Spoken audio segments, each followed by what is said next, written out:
તે રીતે જાગ્રતમાં પણ બહારના એટલે ટૂંકમાં આ ચિત્તને વિવિધ આકાર ધારણ કરવા માટે બહારના વિષયોની આવશ્યકતા નથી. એ સ્વપ્નના દ્રષ્ટાંતથી સિદ્ધ થાય છે.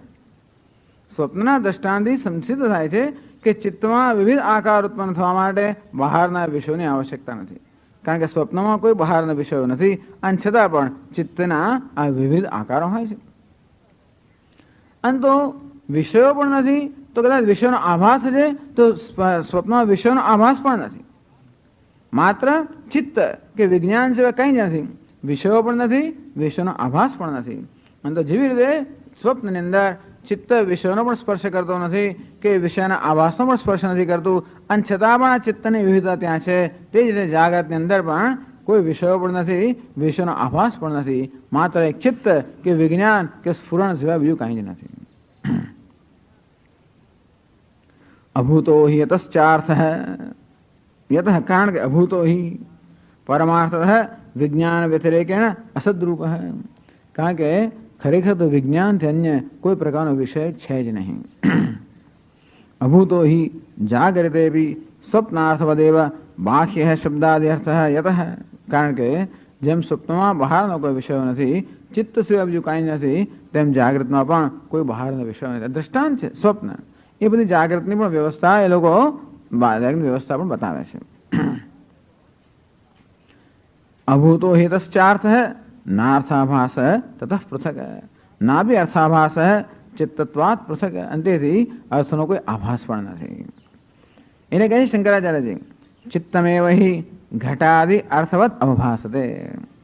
આ ચિત્ત જે છે એ આ ભિન્ન ભિન્ન આકારોમાં ભિન્ન ભિન્ન વિષય રૂપે ભાસી રહ્યું છે. એથી બીજું કાંઈ નથી. યથા સ્વપ્ને જેમ સ્વપ્નમાં તેમ જાગ્રતમાં પણ આપણે જેમ જાગ્રતને મિથ્યાત્વ સિદ્ધ કર્યું સ્વપ્નના દ્રષ્ટાંતથી તેમ એ લોકો એ જ કહે છે કે સ્વપ્નમાં જેમ ચિત્ત સિવાય બીજું કંઈ છે જ નહીં અને જે વૈવિધ્ય છે સ્વપ્નનું એ પણ ચિત્તનું જ વૈવિધ્ય છે, એ સિવાય બીજું કોઈ નિમિત્ત નથી. તેમ જાગ્રતમાં પણ જે વૈવિધ્ય છે એ માત્ર ચિત્તનું કે વિજ્ઞાનનું જ છે, એ સિવાય બીજા કોઈ વિષયો છે જ નહીં. વિચાર કરો, આ કશું આ વિજ્ઞાન સિવાય કંઈ છે જ નહીં. આપણે નક્કર જેને વિષયો કહીએ બધું શું છે? વિજ્ઞાન. હવે અડકું જોઈશું આ સ્પર્શનું વિજ્ઞાન છે. એ કોણ છે? વિજ્ઞાન જ આ પ્રકારના રૂપે પરિણમે છે. પણ તો આવું વિવિધતા ક્યાંથી આવી? એ તો વિજ્ઞાનમાં જે વાસના સંતતિને કારણે વિજ્ઞાન સતત આ પ્રકારના આકાર ધારણ કર્યા કરે છે. વાસનાની સંતતિને કારણે પૂરા સંસ્કારને કારણે વિજ્ઞાન આ પ્રકારના આકાર ધારણ કર્યા કરે છે. હવે એક જુદા પ્રકારની દલીલ કરવામાં આવે છે 27મા શ્લોક પહેલા. નનુ વિપર્યાસ તર્હિ અસતિ ઘટાદૌ ઘટાદિ આભાસતા ચિત્તસ્ય. હવે એક બહુ જ સૂક્ષ્મ દલીલ કરવામાં આવે છે કે ઓહો, તમારે કહેવા પ્રમાણે ઘડો નામની કોઈ વસ્તુ છે જ નહીં. તો કે ના, અને છતાં પણ આ ચિત્તમાં ઘડો છે એ પ્રકારનો આભાસ થાય છે. તો કે હા. તો અસતિ ઘટાદૌ જ્યાં ઘડો ન હોય અને છતાં પણ ઘડાનો આભાસ થતો હોય એને શું કહેવાય છે? ભ્રમ કહેવામાં આવે છે. સર્પ નથી અને છતાં સર્પનો આભાસ થતો એને શું કહેવાય? ભ્રમ. તેમ ઘટ પટ કોઈ વિષયો છે નહીં અને છતાં પણ એનું જ્ઞાન થતું હોય તો બધાને શું કહેવાય? ભ્રમ કહેવાય. હવે ભ્રમ એ પ્રકારની અપેક્ષા રાખે છે કે ક્યાંક સત્યતા હોવી જોઈએ. આ સાપને આપણે ભ્રમ ક્યારે કહીએ? ક્યાંક સાચો સાપ હોય તો. ક્યાંક સાચો સાપ હોય તો એના સંદર્ભમાં જ આપણે આ સાપને ખોટો સાપ કહીએ. નહીંતર આ સાપ ખોટો છે કે ભ્રમ છે એવું કેવું નક્કી કર્યું? આ સર્પનો ભ્રમ છે અને વાસ્તવિક જ્ઞાન નથી એવું ક્યારે નક્કી કરીએ? જ્યારે કોઈ વાસ્તવિક સર્પ હોય એના સંદર્ભમાં જ આપણે કહી શકીએ કે આ જે સર્પનું જ્ઞાન છે શું છે? ભ્રમ છે. બરોબર છે ને? એટલે ભ્રમ છે એ સિદ્ધ કરવા માટે ક્યાંક વાસ્તવિકતા હોવી જોઈએ. અને શાસ્ત્રમાં અન્યથા ખ્યાતિ કહેવામાં આવે છે. અન્યથા ખ્યાતિ એટલે વસ્તુ સાચી વસ્તુ જે ખોટું હોય તે સાચું માની લેવામાં આવે પણ ક્યાંક સાચું હોવું જોઈએ. એને અન્યથા ખ્યાતિ કહે છે. વેદાંતિ તો અત્યારે બધું જોઈ જ રહ્યો છે, આ બધું સાંભળી રહ્યો છે, પણ પેલો એની સામે દલીલ કરે છે કે તમે કહો છો કે જગતના વિષયો નથી અને છતાં પણ આ જગતના વિષયનો આભાસ થાય છે. એનો અર્થ એ તો કે સતત આપણે ભ્રમ થઈ રહ્યો છે. અને જો ભ્રમ થઈ રહ્યો હોય તો ત્યારે જ બને જ્યારે કોઈક વાસ્તવિક વિષયો હોવા જોઈએ. એટલે ક્યાંક તો વાસ્તવિકતા હોવી જોઈએ. એટલે કહે છે શંકરાચાર્યજી એમની દલીલ અહીંયા રજૂ કરતા કે નનુ વિપર્યાસસ્તરહિ અસતિ ઘટાદો ઘટાદિ આભાસતા ચિત્તસ્ય. તો બહારના પદાર્થો ઘટપટ વગેરે ન હોવા છતાં પણ એ પદાર્થોનું ભાન થવું એ શું છે? વિપર્યાસ એટલે ભ્રમ છે. બરોબર. જો કહીએ તો તથા ચ સતી અવિપર્યાસ ક્વચિત વક્તવ્ય હૈ. તો ભ્રમ ત્યારે શક્ય બને જ્યારે ક્યાંક યથાર્થ જ્ઞાન હોવું જોઈએ, તો જ ભ્રમ શક્ય છે.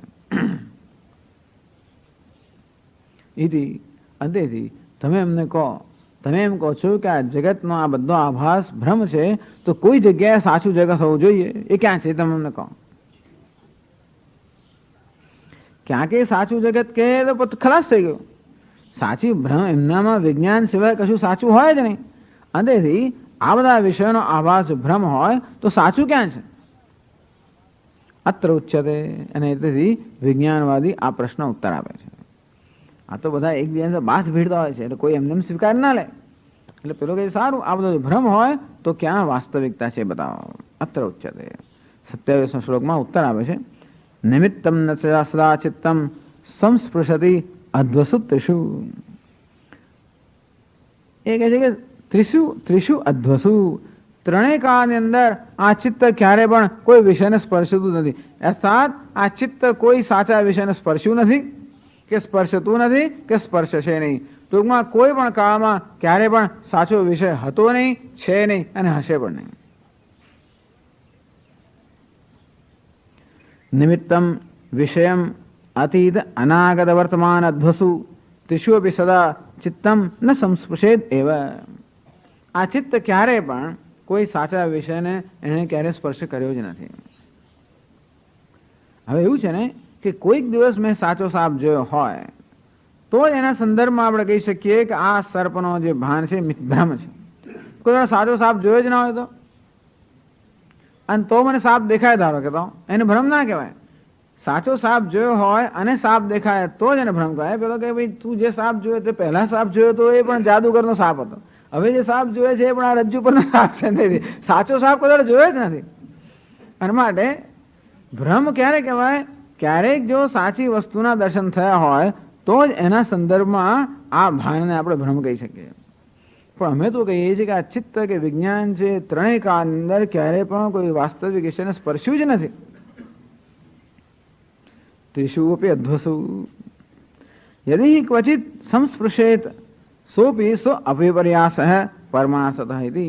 ટૂંકમાં ક્યારેક એને સાચા વિષયનું ભાન થયું તો એને આપણે વાસ્તવિક કહીએ અને એના સંદર્ભમાં આપણે આને ભ્રમ કહીએ. પછી આ વાસ્તવિક નામની વસ્તુ નથી, ત્યાં ભ્રમ નામની વસ્તુ નથી. ભ્રમ ક્યારે કહેવાય?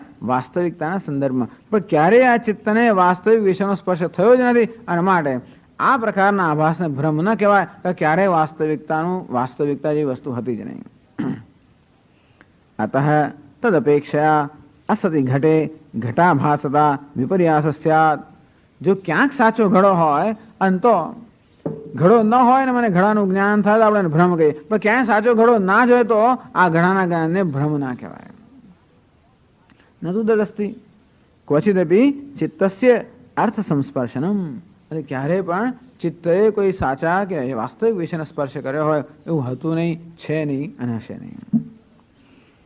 અનિમિત્તો વિપર્યાસ કથમ તસ્ય ભવિષ્યતિ. અંતેથી આ જે બધું ભાન થાય છે એને તમે ભ્રમ ન કહી શકો, કારણ કે એને ભ્રમ ત્યારે જ કહેવાય જ્યારે કોઈ સાચા વિષયનું ક્યારેક પણ જ્ઞાન થયું હોત. તો આ કેમ આવું બધું થાય છે પેલો પૂછે છે. તો પછી અભ્રાંતે અભાવાત અસંભવે ભ્રાંતે અસતિ ઘટાદૌ ઘટાદિ આભાસતા જ્ઞાનસ્ય કથમ નિર્વહતિ. તમે તો એમ કહો છો કે ક્યારે વાસ્તવિક જ્ઞાન હતું, માટે ક્યારે ભ્રાંતિ છે જ નહીં. અભ્રાંતિ હે અભાવાત અસંભવે ભ્રાંતિ હે. જે અભ્રાંતિ નથી ત્યાં ભ્રાંતિ પણ નથી. અભ્રાંતિ એટલે શું? વાસ્તવિકતા. અભ્રાંતિ ન હોવાના કારણે ભ્રાંતિ પણ નથી, એવું તમે કહો છો. અને તેથી ઘટપટ નામના વિષયો ક્યારે હતા નહીં, છે પણ નહીં. તો પછી જ્ઞાન એટલે કે આપણને ચિત્તમાં આ પ્રકારના ભિન્ન ભિન્ન વિષયોનું જે જ્ઞાન થાય છે એ શાને કારણે થાય છે? કથમ નિર્વહતી, કથમ સંભવતી. એટલે પેલો ઉત્તર આપે છે. એ વાક્ય વાંચવા જેવું છે. અયમેવ હિ સ્વભાવઃ ચિત્તસ્ય. 27મા શ્લોકમાં છેલ્લું વાક્ય, અહીં તો 229મું પાનું. અયમેવ હિ સ્વભાવઃ ચિત્તસ્ય યદુત અસતિ નિમિત્તે ઘટાદૌ તદ્વદ અવભાસનમ. બસ આ ચિત્તનો સ્વભાવ છે. દેવસ્યૈષ સ્વભાવયમ. આ શું છે? માત્ર ચિત્તનો સ્વભાવ જ છે. શું સ્વભાવ છે? કે યદુત અસતિ ઘટાદૌ નિમિત્તે તદ્વદ અવભાસનમ, કે ઘટપટ વગેરે કોઈ વિષય ન હોય છતાં પણ એ રીતે ભાસવું એ ચિત્તનો સ્વભાવ છે. ટૂંકમાં અન્યથા ખ્યાતિ મેં સ્વીકારતા નથી. એનો અર્થ એવો થયો. એ કહે છે બહુ સરસ, અહીંયા નીચે કહે છે 7મી ફૂટનોટની અંદર, અથવા આનંદગીરી કહે છે નહીં ભ્રાંતિ અભ્રાંતિ પૂર્વિકા એટલે નિયમ. ટૂંકમાં ભ્રાંતિ થાય એની પહેલા અભ્રાંતિ હોવી જોઈએ, કોઈ નિયમ નથી. કેમ? સવિષયાણામ ભ્રમાણામ અવિદ્યાત્વ અભ્યુપગમાત. આ બધા જે ભ્રમ જે છે એ અવિદ્યામાંથી જન્મેલા છે. એટલે 7મી ફૂટનોટમાં કહે છે નહીં અવિદ્યા વિદ્યા પૂર્વિકા ભવતી ભાવ. અવિદ્યા છે માટે વિદ્યા હોવી જોઈએ એવો નિયમ તો છે જ નહીં, તો પછી અવિદ્યા હોય જ નહીં. અવિદ્યા જે છે એ અવિદ્યા જે છે, તમે એમ કહેતો જ્યાં લાગી હોય ત્યાં આસ્તિક હોવું જોઈએ, તો ભ્રાંતિ માટે અભ્રાંતિ હોવી જોઈએ, તો અવિદ્યા માટે વિદ્યા હોવી જોઈએ. તો કે ના, અવિદ્યાની પહેલા વિદ્યા હોતી જ નથી. જો અવિદ્યાની પહેલા વિદ્યા હોય તો અવિદ્યા હોય જ નહીં. ટૂંકમાં અત્યારે મને ચાઇનીઝ ભાષાનું અજ્ઞાન છે, એ અજ્ઞાનની પહેલા તમે એમ કહો કે અજ્ઞાન ત્યારે જ હોય જ્યારે જ્ઞાન હોવું જોઈએ, પણ મને ચાઇનીઝ ભાષાનું ક્યારેક જ્ઞાન હતું નહીં, છે પણ નહીં. અને અજ્ઞાન કોઈ જ્ઞાનની અપેક્ષા રાખતું નથી. અજ્ઞાનનો સ્વભાવ છે કે હોય. તેથી નહીં ભ્રાંતિ અભ્રાંતિ પૂર્વિકા એટલે નિયમ. આ ભ્રાંતિ એની પહેલા અભ્રાંતિમાં ભ્રાંતિ અભ્રાંતિમાં હોવી જોઈએ, ભ્રાંતિ પહેલા અભ્રાંતિ હોવી જોઈએ એવું કોઈ નિયમ નથી. જેમ કે અવિદ્યા પહેલા વિદ્યા હોતી નથી, તેમ ભ્રાંતિ પહેલા અભ્રાંતિ હોય કોઈ નિયમ નથી. તેથી આ બધાને ભ્રાંતિ ના કહેવાય. આ શું છે? આ જ ચિત્તનો આવો સ્વભાવ જ છે કે ઘટપટે કોઈ પ્રકારના બહારના વિષય ન હોય તો પણ એ વિષય રૂપે ભાસમાન થવું એ ચિત્તનો સ્વભાવ છે, એને ભ્રાંતિ નથી કહેવાતી. એમ કરીને આ 2 શ્લોકની અંદર વિજ્ઞાનવાદીએ ધ્યાન બેસાડી દીધો, સ્થિર ભાવ એમ કરીને એને શાંત કરી દીધો. અત્યાર સુધી આ વેદાંતિને જોતો હતો વિજ્ઞાનવાદી. વિજ્ઞાનવાદી શું કહે છે? કશું બહારનું છે નહીં, પણ એક ચેમ્પિયન એ શું કહે છે કે ચિત્તનો સતત જન્મ થાય છે. એ શું કહે છે? આ ચિત્ત કેવું છે? ક્ષણિક છે. આ વિજ્ઞાનવાદી લોકો કોઈ સ્થાયી સત્ય કે વાસ્તવિકતા કે તત્વને સ્વીકારતા નથી. કોઈ સ્થાયી તત્વને સ્વીકારતા નથી. સર્વમ ક્ષણિકમ ક્ષણિકમ, સર્વમ દુઃખમ દુઃખમ, સર્વમ ક્ષણિકમ ક્ષણિકમ. એવું વાક્ય છે. કોનું? બુદ્ધ ભગવાનનું. કે બધું સર્વમ દુઃખમ દુઃખમ, સર્વમ ક્ષણિકમ ક્ષણિકમ, બધું ક્ષણિક જ છે. અને તેથી આ સત્ય પણ ક્ષણિક છે. ક્ષણિક ક્યારે કહેવાય? પ્રત્યેક ક્ષણે નવું વિજ્ઞાન ઉત્પન્ન થતું હોય તો આપણે એને ક્ષણિક કહીએ. એનો અર્થ એ થયો કે આ ચેમ્પિયન લોકો પ્રત્યેક ક્ષણે વિજ્ઞાનની ઉત્પત્તિ જન્મ માન્યો. આમાં થયું શું? પ્રત્યેક ક્ષણે વિજ્ઞાનની ઉત્પત્તિ થાય છે, પ્રત્યેક ક્ષણે વિજ્ઞાનનો જન્મ થાય છે. એટલે આટલે સુધી આવ્યો કે વિજ્ઞાનવાદીએ પેલા બાહ્યાર્થવાદીને ધરાશય કરી નાખ્યો. હવે વેદાંતિને કઈ કહેવાનું છે. એટલે 28મા શ્લોકમાં એ કહે છે તસ્માન જાયતે ચિત્તમ ચિત્ત દૃશ્યમ ન જાયતે તસ્ય પશ્યંતિ એ જાતિમ ખેવૈ પશ્યંતિ તે પદમ. તો જો શંકરાચાર્ય કહે છે પ્રજ્ઞપ્તે સનિમિત્તત્વમ ઇત્યાદિ એતદંતમ વિજ્ઞાનવાદિનઃ બૌદ્ધસ્ય વચનમ. ટૂંકમાં આ છેલ્લા 3 શ્લોકો છે, 25, 26 અને 27. આ જે 3 શ્લોકો છે વિજ્ઞાનવાદિનઃ બૌદ્ધસ્ય વચનમ. આ બૌદ્ધ વિજ્ઞાનવાદી છે એના વચનો છે. બાહ્યાર્થવાદ પક્ષ પ્રતિષેધ પરમ આચાર્યેણ અનુમોદિતમ. આમ તો વિજ્ઞાનવાદીના 2 શ્લોકો છે. પહેલો જે શ્લોક છે એ બાહ્યાર્થવાદીનો, ના 3 શ્લોકો બરાબર છે. આ 3 શ્લોકોમાં વિજ્ઞાનવાદીએ બાહ્યાર્થવાદીનો તો નિષેધ કર્યો, ખંડન કર્યું. આટલે સુધીનું ખંડન આચાર્યેણ અનુમોદિતમ. ગૌડપાદાચાર્ય આટલું અનુમોદન આપે છે, વાત બરાબર છે. તદેવ હેતુમ કૃત્વા, એટલે જે યુક્તિથી આ વિજ્ઞાનવાદીએ પેલા બાહ્યાર્થવાદનું ખંડન કર્યું એ જ યુક્તિથી તદેવ હેતુમ કૃત્વા. આ અલાત શાંતિ પ્રકરણની આ જ વિશિષ્ટતા છે કે આમાં વેદાંતિએ કોઈ નવી યુક્તિ વાપરવાની આવશ્યકતા નથી. જે યુક્તિથી પોતાનો સિદ્ધાંત એ લોકો સિદ્ધ કરવા માંગે છે એ જ યુક્તિથી એનું ખંડન થાય છે. જે યુક્તિથી કોઈ પણ માણસ, પછી સાંખ્ય હોય કે વૈશેષિક હોય કે બાહ્યાર્થવાદી કે વિજ્ઞાનવાદી હોય, એ જે યુક્તિથી પોતાનો સિદ્ધાંત સ્થાપિત કરે છે એ જ યુક્તિથી એના સિદ્ધાંતનું ખંડન થાય, અર્થાત એના વિચારનો દોષ દર્શાવવામાં આવે છે. તદેવ હેતુમ કૃત્વા તત્પક્ષ પ્રતિષેધાય તદિદમ ઉચ્યતે તસ્માદ ઇત્યાદિ. તો વિજ્ઞાનવાદીના પક્ષનો પ્રતિષેધ કે ખંડન કરવા માટે હવે 28મો શ્લોક કહેવામાં આવ્યો. તસ્મા તેથી એટલે શું સમજાવે છે. યસ્માદ અસતિ એવ ઘટાદૌ ઘટાદિ આભાસતા ચિત્તસ્ય વિજ્ઞાનવાદના અભ્યુપગતા. વિજ્ઞાનવાદી શું કહે છે કે ઘટપટ નામના બહારના કોઈ વિષયો નથી અને છતાં પણ એ વિશ્વનો આભાસ છે. બહારના કોઈ વિષયો નથી છતાં પણ વિશ્વનો આભાસ છે. બસ ચિત્તનો સ્વભાવ જ છે. તદ અનુમોદિતમ અસ્માભિ અપી ભૂત દર્શનાદ. એને અમે પણ અનુમોદન આપીએ છીએ ભૂત દર્શનાદ, અર્થાત આ પદાર્થના વાસ્તવિક સ્વરૂપના દર્શનથી અમે એમના મતને અનુમોદન આપીએ છીએ કે બહારના વિષયો ન હોવા છતાં પણ એ વિષયોના રૂપમાં આ વિજ્ઞાન સતત સ્ફુરિત થતું હોય છે.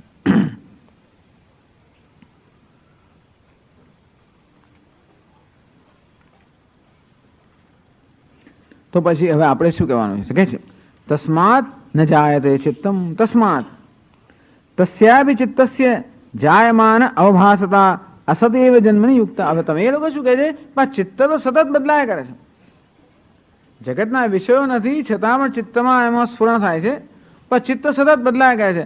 તો એ જ કહેવાનું છે કે ચિત્તનું બદલાવ એ પણ એક આભાસ જ છે. અંતેથી ચિત્તનું બદલાવ તમે જે કહો છો એ પણ શું છે? આભાસ. તસ્માત તસ્યાભિ ચિત્તસ્ય જાયમાન અવભાસતા. એટલે જાયમાન તો અવભાસતા. ચિત્ત સતત જન્મી રહ્યું છે એ પણ શું છે? એ પણ માત્ર દેખાવત છે, અર્થાત એ પણ કોઈ વાસ્તવિકતા નથી. આ લોકો જગતના વિષયો એ આભાસ છે અને માત્ર ચિત્ત વાસ્તવિકતા છે એમ કે છે. અમે કહે છે ચિત્ત પણ એક વાસ્તવિકતા નથી. અસતેવ જન્મની યુક્તા ભવિતુમ. જેમ કે ઘટપટ વગેરે વિષયો ન હોવા છતાં પણ એ વિષયોનું સ્ફુરણ થાય છે, તેમ ચિત્ત નામની કોઈ વસ્તુ ન હોય તો પણ એનું સ્ફુરણ થઈ શકે. અંતેથી આ ચિત્ત બદલાયા કરે છે એવું તમે શેના પરથી નક્કી કર્યું? અમે કહીએ છીએ કે આ ચિત્ત પણ નામની કોઈ વાસ્તવિકતા નથી અને એ પણ એક સ્ફુરણ જ છે.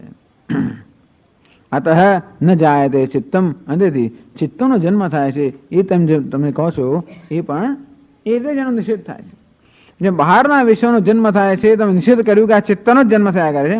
અમે કહીએ છીએ કે આ ચિત્તનો પણ કોઈ જન્મ નથી, એ પણ એક પ્રકારનો આભાસ છે. શા પરથી કહો? યથા ચિત્ત દૃશ્યમ ન જાયતે. જેમ તમે સિદ્ધ કર્યું કે ચિત્તના વિષયોનો જન્મ નથી કારણ કે વિષયો છે જ નહીં, તેમ અમે કહીએ છીએ કે ચિત્તનો પણ જન્મ નથી કારણ કે ચિત્ત પણ નથી. ત્યારે શું છે? માત્ર બ્રહ્મ છે. શું છે?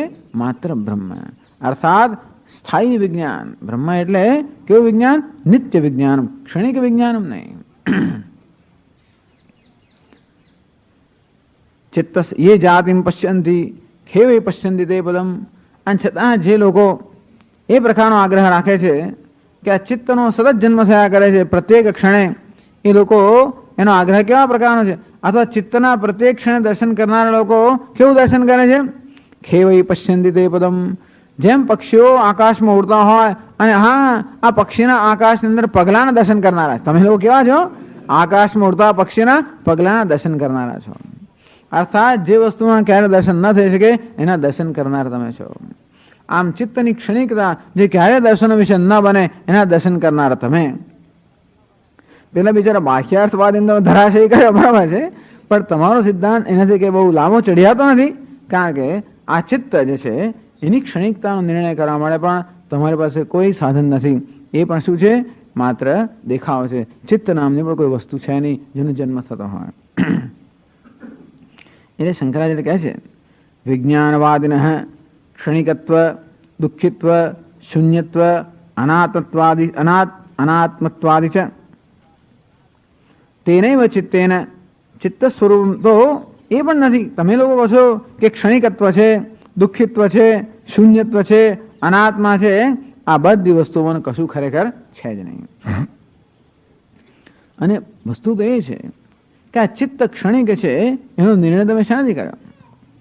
તેનૈવ ચિત્તેન ચિત્ત સ્વરૂપમ દ્રષ્ટુમ અશક્યમ પશ્યંતઃ ખેવૈ પશ્યંતિ તે પદમ.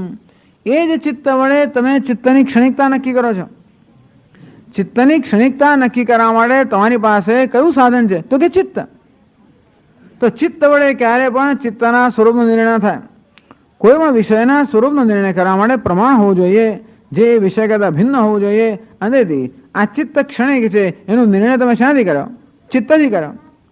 તો કહે છે કે તેનૈવ ચિત્તેન ચિત્ત સ્વરૂપમ દ્રષ્ટુમ અશક્યમ પશ્યંતઃ, જે ખરેખર જોવું શક્ય નથી ચિત્તનું ક્ષણિકત્વ.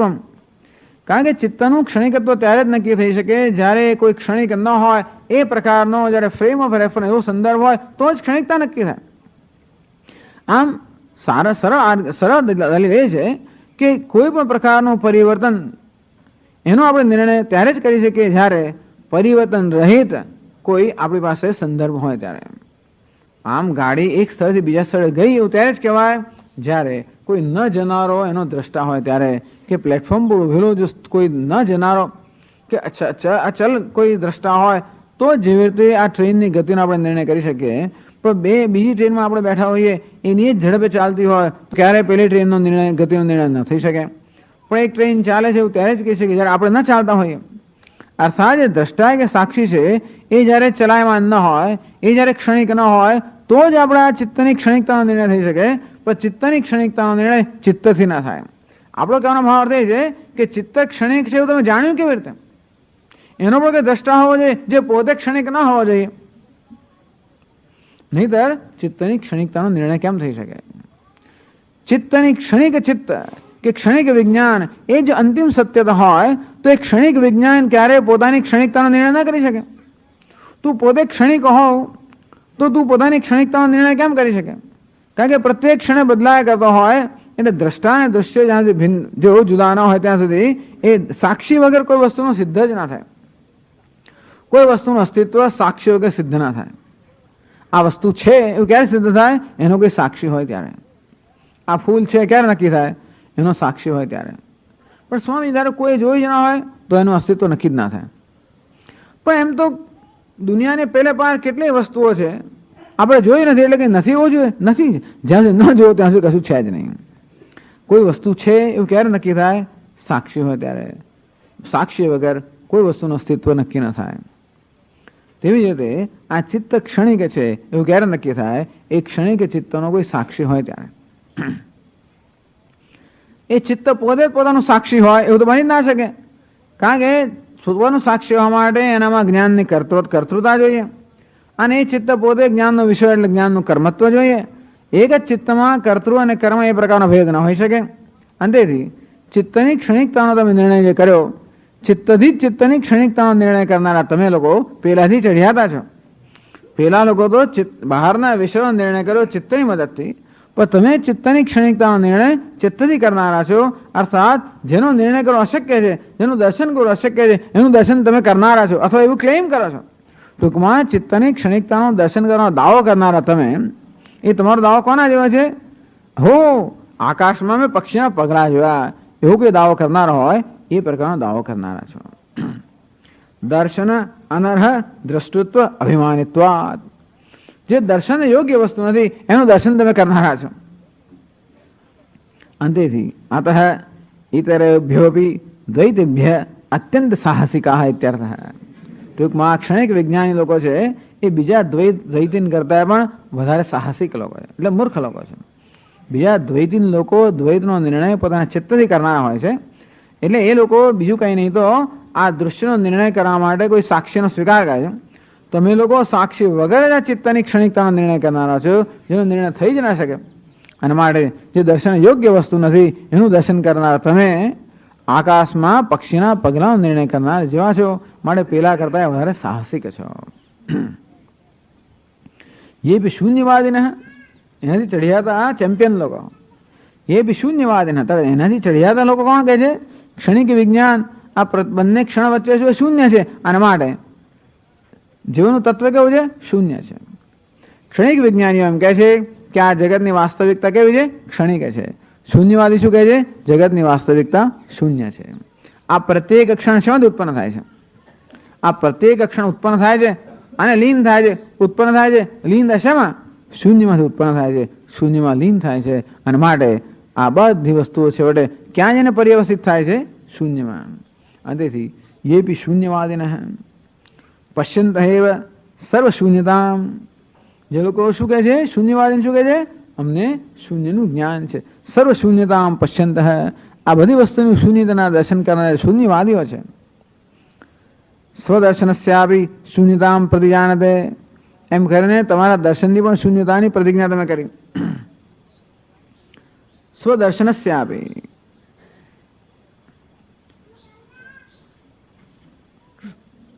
which one is it?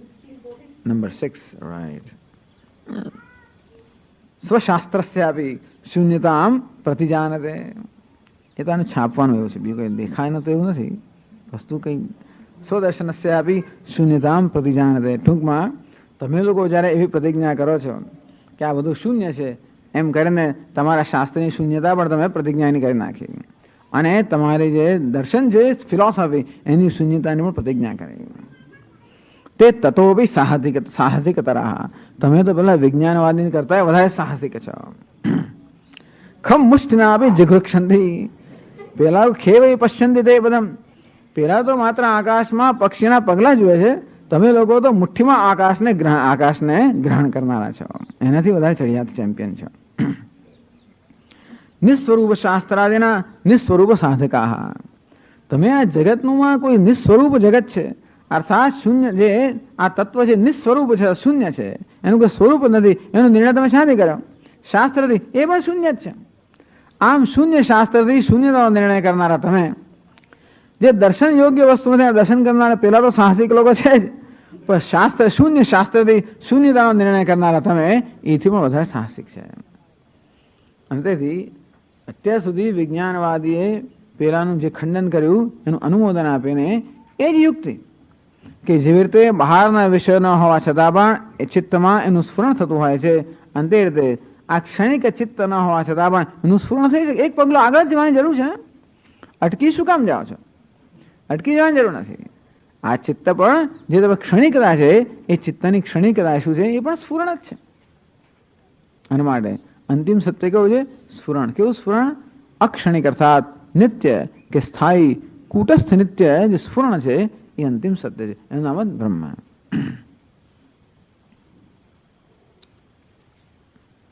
આટલે સુધી થઈ ગયું છે. હવે આપણે શરૂઆત કરવી જોઈએ આજથી. 29મા શ્લોકમાં આગળ કહે છે, યદિ વિજ્ઞાનસ્ય બાહ્યાલંબનત્વમ ક્ષણિકત્વમ ચ ન સંભવતિ કિમ તહિ તત્વમ એકરૂપમ ભવતિ ઇતિ. તો જ્યારે હવે સિદ્ધ થયું કે જે વિજ્ઞાન છે કે સ્ફુરણ છે એનો બાહ્ય કોઈ આલંબન નથી, અર્થાત વિજ્ઞાનથી ભિન્ન કોઈ વિષયો નથી, એ સિદ્ધ થયું. અને વિજ્ઞાન ક્ષણિક નથી, એ પણ સિદ્ધ થયું, કારણ કે વિજ્ઞાનની ક્ષણિકતા સિદ્ધ કરવા માટેનું પણ કોઈ પ્રમાણ નથી. તો પછી તત્વનું સ્વરૂપ શું છે? કિમ તર્હિ તત્વ સ્વરૂપમ.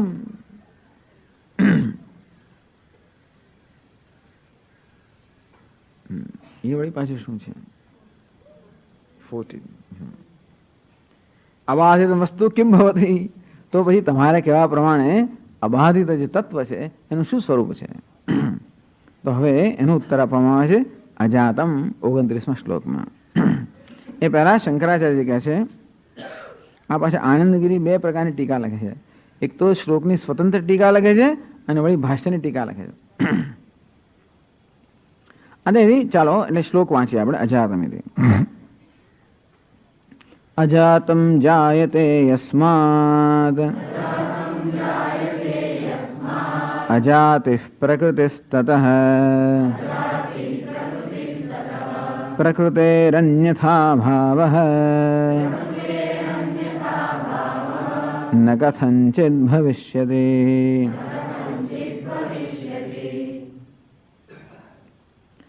अजातम जायते यस्मात् अजातम जन्म शून्यम चिद विज्ञानम जायते जायमानत्वेन वादभिः कल्प्यते। टूंकમાં તમે જ્યારે ક્ષણિક વિજ્ઞાનની પ્રતિજ્ઞા કરો છો ત્યારે શું કહો છો કે અજાત જે વિજ્ઞાન છે, બ્રહ્મ છે, એ જ આ રીતે જન્મી રહ્યું છે એવું તમે કહી રહ્યા છો. અજાતહિ તતઃ અજાતહિ પ્રકૃતિહિ. ટૂંકમાં તમે જે કહી રહ્યા છો એનો અર્થ એ કે થયો કે આ વસ્તુનો મૂળ સ્વભાવ શું છે? અજાતિ. કારણ કે તમે જે જન્મી રહ્યું છે એની કલ્પના કરો છો એ વસ્તુ વાસ્તવમાં કેવી છે? અજાત છે. અંતેથી અજાત અર્થાત જન્મ શૂન્યત્વમ એ જ વસ્તુનો સ્વભાવ. જન્મ શૂન્યત્વમ અર્થાત જન્મ ન હોવો, જન્મવાની કોઈ શક્યતા ન હોવી, એ જન્મ શૂન્યત્વ એ જ વસ્તુનું અંતિમ સ્વરૂપ છે. એ તમારા આ બધા તમારી દલીલોથી એ જ સિદ્ધ થાય છે. તતઃ અજાતિ પ્રકૃતિ. પ્રકૃતિ એટલે કે સ્વભાવ. ટૂંકમાં વસ્તુ કે તત્વનો સ્વભાવ એ છે કે તત્વમાં કોઈ પ્રકારનો જન્મ નથી. જન્મ નથી એટલે કોઈ પ્રકારનો વિકાર નથી. વિકાર એટલે કોઈ પ્રકારનો દુઃખ નથી. જો બધા દુઃખનો પ્રારંભ જન્મથી થાય છે. જન્મ હોય પછી વૃદ્ધિ હોય, પછી જાયતે અસ્થિ જાયતે વર્ધતિ વિપરિણમતે વિપરિણામ અપક્ષીયતે વિનશ્યતિ. આ જન્મ હોય તો જ વૃદ્ધિ હોય, જરા વ્યાધિ હોય, જરા હોય, મૃત્યુ હોય. આવું ક્યારે હોય? જન્મ હોય ત્યારે. ત્યારે એમ કહે છે કે જન્મ જ નથી એનો અર્થ કોઈ પ્રકાર દુઃખ નથી એવું કહે છે. અંતેથી તતઃ અજાતિ પ્રકૃતિ. અંતેથી આ બધી દલીલથી એ સિદ્ધ થાય છે કે તત્વનો વાસ્તવિક સ્વરૂપ કયું છે? અજાતિ અર્થાત જન્મ શૂન્યત્વ. કારણ કે પ્રકૃતે અન્યથા ભાવ ન કથંચિત ભવિષ્યતિ. જે તત્વ જન્મ શૂન્ય છે એ ક્યારે પણ જન્મે એવું બની જ ના શકે. કારણ કે તત્વ કોઈ પણ વસ્તુ ક્યારે પોતાના સ્વભાવનો ત્યાગ ના કરે, પોતાના મૂળ સ્વરૂપમાં નો ત્યાગ ક્યારે પણ ન થાય. અંતેથી તત્વનું સ્વરૂપ પણ જન્મ શૂન્ય હોવાને કારણે ક્યારે જન્મ નામની કોઈ વસ્તુ હોય જ ના શકે. અંતેથી આ બધી દલીલોથી અજાતિ અર્થાત જન્મ શૂન્યત્વમ એ જ વસ્તુ સિદ્ધ થાય છે. તો હવે શંકરાચાર્ય કહે છે ભાષ્યમાં ઉક્તૈઃ હેતુભિઃ અજમ એકમ બ્રહ્મ ઇતિ સિદ્ધમ યત પુનઃ આદૌ પ્રતિજ્ઞાતમ તત્ફલોપસંહારાર્થોયમ શ્લોકઃ. ઉક્તૈઃ હેતુભિઃ. આગળ જે હેતુ અર્થાત જે દલીલો કરવામાં આવી એ પરથી અજમ એકમ બ્રહ્મ ઇતિ સિદ્ધમ. આ બ્રહ્મ અજ અથવા જન્મ શૂન્ય એક અદ્વિતીય બ્રહ્મ છે એ સિદ્ધ થયું. સિદ્ધમ નિશ્ચિતમ. આ વસ્તુનો નિશ્ચય થયો. કહે છે આનંદગીરી કૂટસ્થમ અદ્વિતીયમ બ્રહ્મ ઇતિ યત પૂર્વત્ર પ્રતિજ્ઞાતમ તજ્જન્મનઃ દુર્નિરૂપત્વાત ઉક્ત હેતુભિઃ સિદ્ધમ. આગળ કહેવામાં આવ્યું તતો વક્ષ્યામ્ય કાર્પણ્યમ અજાતિ સમતામ ગતમ યથા ન જાયતે કિંચિદ જાયમાનમ સમંતતઃ. પ્રતિજ્ઞા કરવામાં આવે કે હવે અમે સિદ્ધ કરીશું કે કેવી રીતે જન્મ નામની કોઈ વસ્તુ છે જ નહીં. યત પુનઃ આદૌ પ્રતિજ્ઞાતમ. પ્રારંભમાં જેની પ્રતિજ્ઞા કરવામાં આવી તત્ફલ ઉપસંહારાર્થો એમ શ્લોક. એ પ્રતિજ્ઞાના ફળ જે થયું અર્થાત એ વસ્તુ જે સિદ્ધ કરવામાં આવે એનો ઉપસંહાર રૂપે આ શ્લોક છે. પુનઃ અસંભાવનાદિ નિવૃત્તિ રૂપમ. તો એ જે સિદ્ધ કરવામાં આવે કઈ પ્રકારની અસંભાવના વગેરે ન રહી જાય એ માટે આ છેલ્લો શ્લોક કહેવામાં આવે છે. એ વિષયનો ઉપસંહાર એટલે કે એ પ્રતિજ્ઞાનો ઉપસંહાર કરવા માટે. એ જ કહે છે આનંદગીરી તજન્મનઃ દુર્નિરૂપત્વાદ. ટૂંકમાં આ બધી દલીલથી નક્કી થયું કે જન્મ નામની કોઈ ઘટનાનું નિરૂપણ થઈ શકે જ નહીં. જન્મ નામની કોઈ વસ્તુ સિદ્ધ થઈ શકે જ નહીં. વિકાર નામની વસ્તુ સિદ્ધ થઈ શકે જ નહીં. કારણ કે વિકાર નક્કી કરાવવાનું કોઈ પ્રમાણ નથી, એ માટે કોઈ સામગ્રી નથી. જન્મનઃ દુર્નિરૂપત્વાત. આ જન્મ નામની કોઈ વસ્તુનું નિરૂપણ થઈ શકે જ નહીં. અંતેથી અજમ જન્મ શૂન્ય એક અદ્વિતીય બ્રહ્મ એ જ તત્વ છે એ સિદ્ધ થયું. હવે એ શ્લોકનો તસ્યૈવ સિદ્ધસ્ય અર્થસ્ય ફલમ ઉપસંહર્તુમ એષા શ્લોક. બસ એનો જ ઉપસંહાર કરવા માટેનો આ શ્લોક છે. કારણ કે નવી એકની એક જ વસ્તુ કહેવામાં આવે તો આપણે કે વળી પુનરાવર્તન કેમ થાય છે? તો કે આ પુનરાવર્તન થાય શું છે? ઉપસંહાર છે. જે કહેવામાં આવ્યું એનો આ ઉપસંહાર છે. તો હવે એનો પૂર્વાર્ધ સમજાવે છે શંકરાચાર્ય કહે છે ભાષ્યમાં, અજાતમ યચ્ચિત્તમ બ્રહ્મૈવ જાયતે ઇતિ વાદિભિઃ પરિકલ્પ્યતે તદજાતમ જાયતે યસ્માત અજાતિઃ પ્રકૃતિઃ તસ્ય તતઃ તસ્માત અજાતરૂપાયાઃ પ્રકૃતેઃ અન્યથા ભાવઃ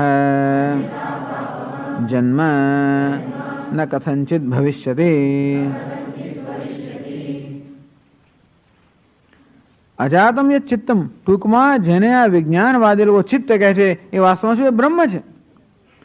તેથી તમે જે જેને ક્ષણિક ચિત્ત માનો છો એ વાસ્તવમાં જન્મ શૂન્ય બ્રહ્મ છે, બીજું કાંઈ જ નથી. અજાતમ યત ચિત્તમ બ્રહ્મૈવ જાયતે, તેથી એ જ ચિત્ત સદદ્વયમ, જે સત અદ્વય જે બ્રહ્મ છે એ જ ચિત્ત એ જ જાણે કે આ સતત બદલાતું હોય એ રીતે દેખાઈ રહ્યું છે. વાસ્તવમાં બ્રહ્મમાં કોઈ પ્રકારનું પરિવર્તન નથી. અને તેથી જાયતે ઇતિ વાદિભિઃ પરિકલ્પ્યતે, આ ભિન્ન ભિન્ન બધી વાદીઓ જે કલ્પના કરે છે કે જન્મ કે પરિવર્તન નામની વસ્તુ છે એ પરિવર્તનની કલ્પના કોના પર કરે છે? આ બ્રહ્મ વિશે જે કલ્પના કરે છે કે આ સતત પરિવર્તન થઈ રહ્યું છે. તદ અજાતમ જાયતે યસ્માદ, અને તેથી ખરેખર જે અજાત છે, જન્મ શૂન્ય છે, એ જન્મે છે એ પ્રકારની કલ્પનાવાદીઓ કરે છે. એ બધી સિદ્ધ થાય છે કે વાસ્તવિક તત્વ કેવું છે? અજાતમ. અજાતિ પ્રકૃતિ તસ્ય, તેથી એ બ્રહ્મની પ્રકૃતિ કે સ્વભાવ શું છે? અજાતિ કે જન્મ શૂન્યતા. તતઃ તસ્માદ અજાત, તસ્માદ એ જ કારણથી પ્રકૃતે અન્યથા ભાવ ન કથંચિત ભવિષ્યતિ. એ પ્રકૃતિ અર્થાત બ્રહ્મનું જે વાસ્તવિક સ્વરૂપ છે જન્મ શૂન્યત્વ, અન્યથા ભાવ અર્થાત એના સ્વભાવમાં ક્યારેય પરિવર્તન ના આવે, અર્થાત જન્મ ન કથંચિત સંભવતી. કોઈ જન્મ અજન્મા એની સ્વભાવ છે, એનો વિપરીતતા શું? એ જન્મ. એટલે ક્યારે એ બ્રહ્મ કે કોઈ પણ વસ્તુ પોતાના સ્વભાવનો ત્યાગ ન કરે. અને જન્મ શૂન્યત્વનો સ્વભાવ છે, તેથી જન્મ કોઈ રીતે શક્ય નથી. અને આ બધી દલીલ પછી સિદ્ધ થયું કે જન્મ નામની કોઈ વસ્તુ શક્ય નથી. અજાતે એ સિદ્ધ થયું. ન કથંચિત ભવિષ્યતિ. કહે છે આનંદગીરી, यदि चित्तम स्फुरणम अजातम अभीष्टम तहि तद ब्रह्मैव तस्य कौटस्थ्य ऐक स्वाभाव्यात् तत्पुनः वस्तुतः न जातमेव माया जन्मवदि कल्प्यते.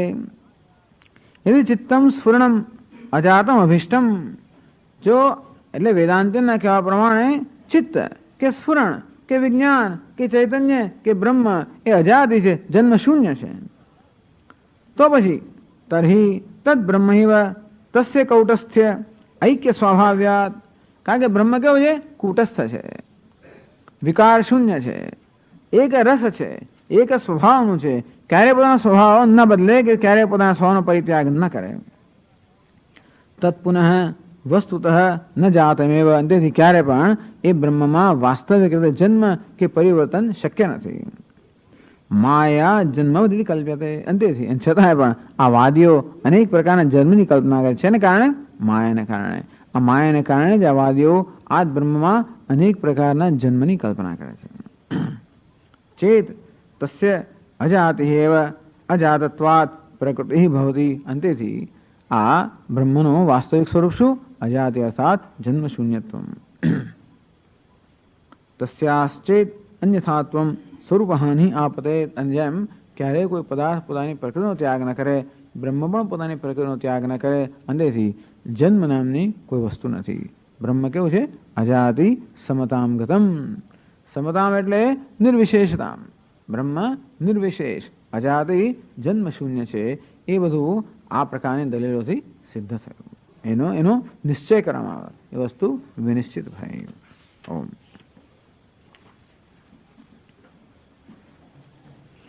ઓમ પૂર્ણમદ પૂર્ણમાદઃ પૂર્ણમિદં પૂર્ણાત પૂર્ણમુદચ્યતે પૂર્ણસ્ય પૂર્ણમાદાય પૂર્ણમેવાવશિષ્યતે. ઓમ શાંતિ શાંતિ શાંતિ. શંકરં શંકરાચાર્યં કેશવં બાદરાયણં સૂત્રભાષ્યકૃતૌ વંદે ભગવन्तૌ પુનઃ પુનઃ. ઈશ્વરો ગુરુરાત્મેતિ મૂર્તિભેદવિભાગિને વ્યોમવદ્વ્યાપ્તદેહાય દક્ષિણામૂર્તયે નમઃ. ઓમ શાંતિ શાંતિ શાંતિ. હરિ ઓમ શ્રી ગુરુભ્યો નમઃ. હરિ ઓમ.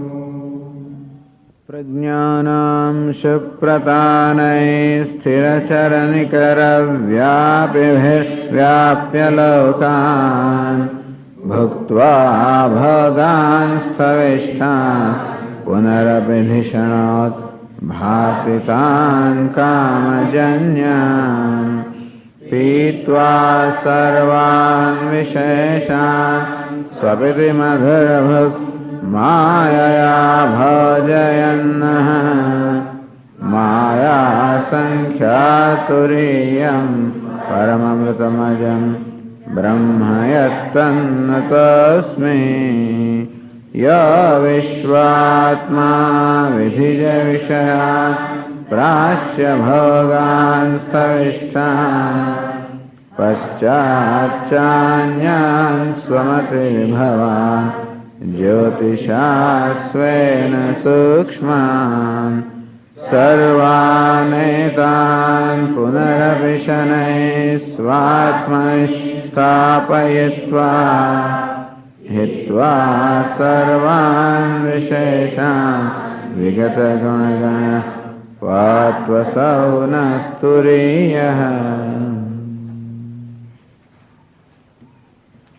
अजातं जायते यस्माद् अजातिः प्रकृतिस्ततः प्रकृतेरन्यथा भावः न कथञ्चित् भविष्यति.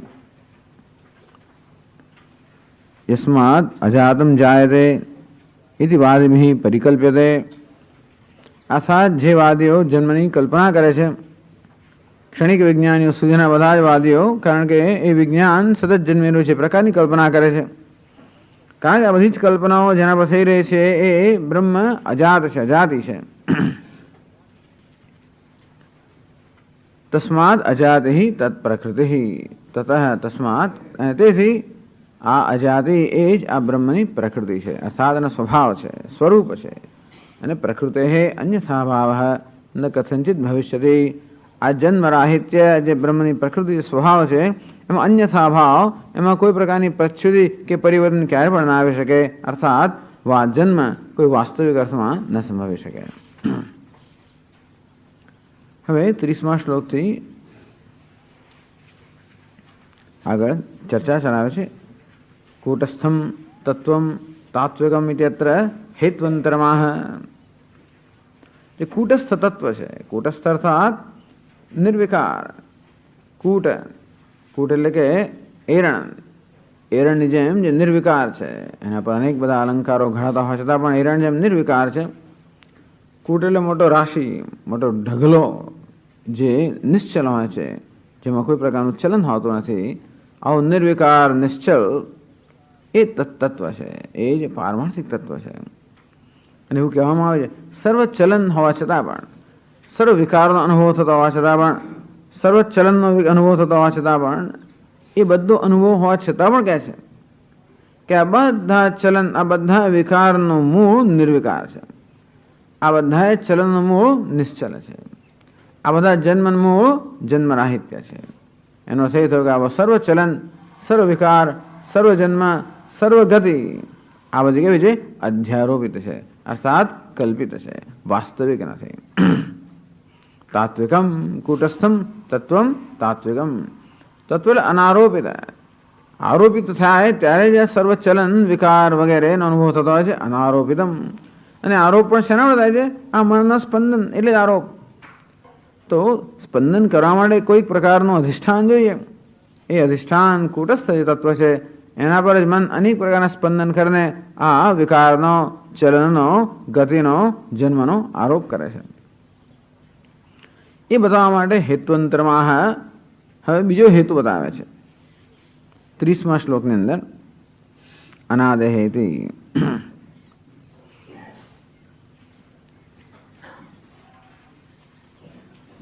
તો 30મા શ્લોકમાં કહે છે અનાદેરંતવત્વં ચ સંસારસ્ય ન સેત્સ્યતે અનંતતા ચાદિમતઃ મોક્ષસ્ય ન ભવિષ્યતે. અનંતથી વસ્તુ વિદ્યમાન હોય એ જતું રહે તો જ હંમેશા વસ્તુનો અંત આવે. આમ ઘડાનો અંત ક્યારે આવે? જે કારણથી આ ઘડો આ પ્રકારના રૂપમાં જળવાઈ રહ્યો છે એ કારણનો અંત આવે તો આ ઘડાના રૂપનો પણ અંત આવે. અને તે રીતે સંસારનું કોઈ કારણ હોય તો જ એ કારણ દૂર થતા સંસારનો નાશ થાય. કારણ દૂર ન થાય તો કાર્ય દૂર ન થઈ શકે. આદિ એટલે કે કારણ. સંસારને અનાદિ કહેવામાં આવે છે, અકારણ કહેવામાં આવે છે. જો સંસાર અનાદિ અકારણ હોય તો ક્યારેય પણ એનો નાશ ન થઈ શકે. જે અનાદિ છે એનો અંત પણ ના હોઈ શકે.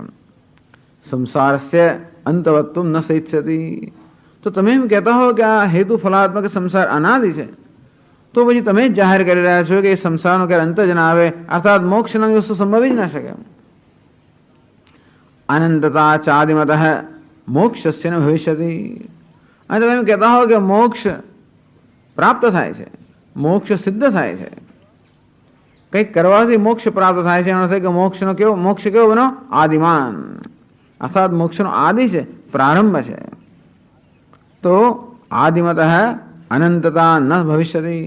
જે આદિમાન છે ક્યારે પણ અનંત ન હોઈ શકે. જે અનાદિ છે એ અંતવાન ન હોઈ શકે. જે આદિમાન છે અનંત ન હોઈ શકે.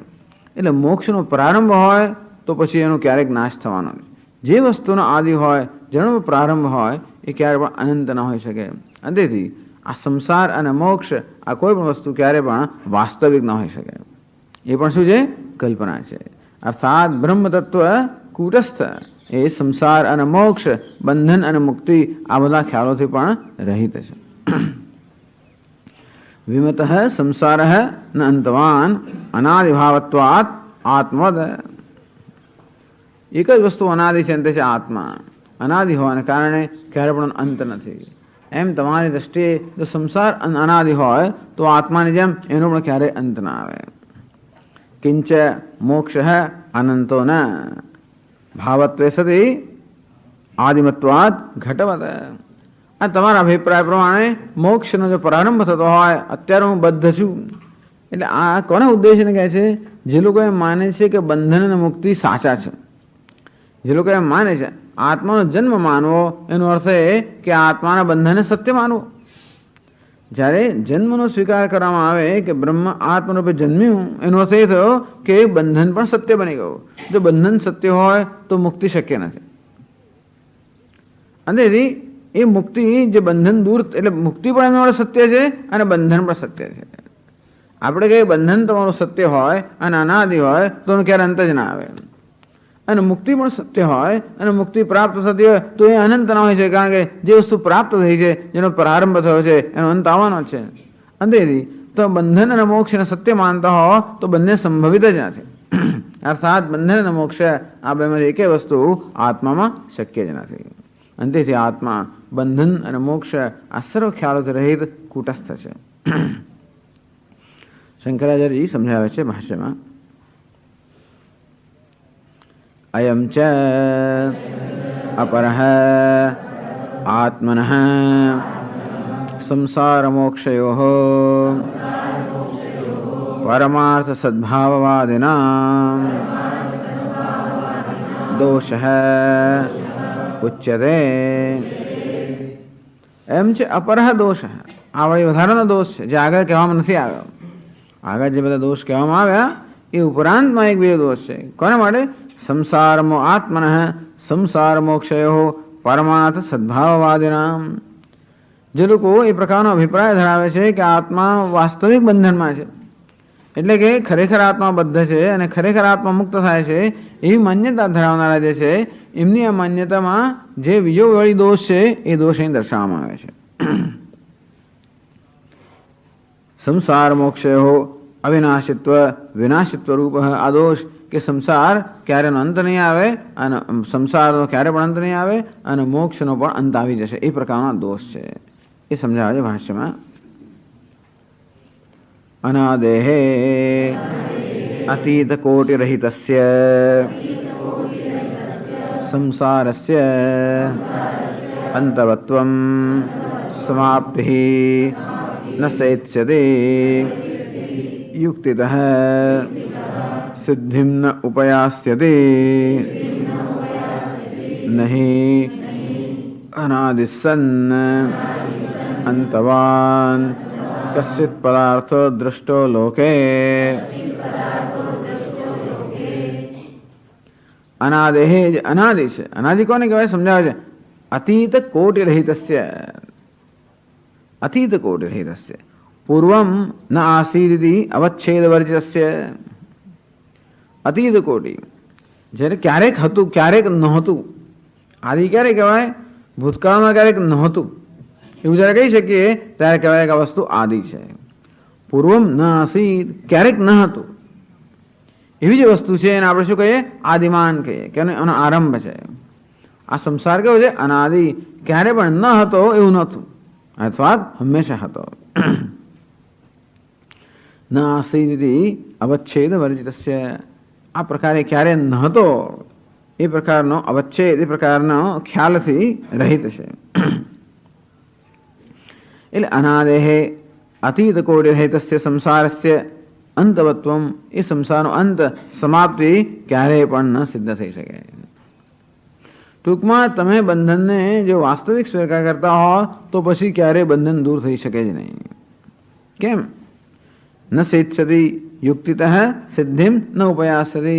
યુક્તિથી ક્યારે પણ સિદ્ધ ના કરી શકાય કે જે વસ્તુ અનાદિ છે એનો ક્યારે અંત આવે નહીં. અનાદિ સન્ન અંતવાન કશ્ચિત પદાર્થ દૃષ્ટો લોકે. એવો ક્યારે આપણો અનુભવ નથી કે જે કોઈ પદાર્થ અનાદિ હોય એનો ક્યારે અંત આવતો હોય. એનું કારણ સમજાયું કે આદિનો અર્થ કારણ, અનાદિ અર્થ કે કારણ રહિત, નિષ્કારણ. જે વસ્તુ નિષ્કારણ છે એનો અંત ક્યાંથી આવે? એનું હોવાનું જો કોઈ કારણ ના હોય તો નહીં હોવાનું પણ કોઈ કારણ નથી. હોવાનું કશું કારણ હોય એ કારણ જતું રહે તો વસ્તુ ન હોય, પણ હોવા માટે જો કોઈ કારણ ના હોય તો પછી એને ન હોવાનું પણ કોઈ કારણ નથી. જેમ ઈશ્વર કેમ છે તો કે છે, ઈશ્વર છે એમ કહીએ, સત્ય છે, શા માટે છે? આ ઘડા માટે પૂછો કે શા માટે છે તો કે માટી છે એટલા માટે. અને તેથી માટી ના હોય તો ઘડો ન હોઈ શકે. માટી કેમ છે તો કે અણુઓ છે એટલા માટે, એ ન હોય તો માટી ન હોય. એમ દરેક વસ્તુ કેમ છે એના માટેનો ઉત્તર છે. દરેક વસ્તુ પોતાના કારણને લીધે છે અને કારણ ન હોય તો વસ્તુ ન સંભવી શકે. એટલે દરેક વસ્તુ આદિમાન છે. આદિ અર્થાત કારણ. આદિ એટલે કે પ્રારંભ પણ ખરો, આદિ એટલે કારણ પણ ખરો. સંસાર અનાદિ છે, એનો પ્રારંભ પણ નથી કારણ કે એનું કારણ નથી. એવું હોય તો ભાઈ કઈ વસ્તુ જતી રહે તો સંસાર જતો રહે, કારણ જતું રહે તો જ કાર્ય જતું રહે. હવે સંસારને હોવા માટે, આત્માના બંધનને હોવા માટે કશું કારણ જ ના હોય, અકાર તો એનો થઈ ગયો, સ્વભાવ થઈ ગયો, અને તો પછી એનો ક્યારે અન્યથા ભાવ ના થાય, અર્થાત એ પોતાના સ્વભાવનો ત્યાગ કરે જ નહીં. અને તેથી સમાપ્તિ ન સેત્સ્યતિ એનું ક્યારે અંત નહીં આવે. એટલે તમે જો આત્માના બંધનને વાસ્તવિક માનતા હો તો એ તમારે સ્વીકારવું પડશે કે આત્મા ક્યારે મુક્ત જ ન થઈ શકે. એ તો માન્ય છે તો કે ના, એ માન્ય નથી. વળી પાછો એક પ્રશ્ન પૂછે છે બીજાંકુર.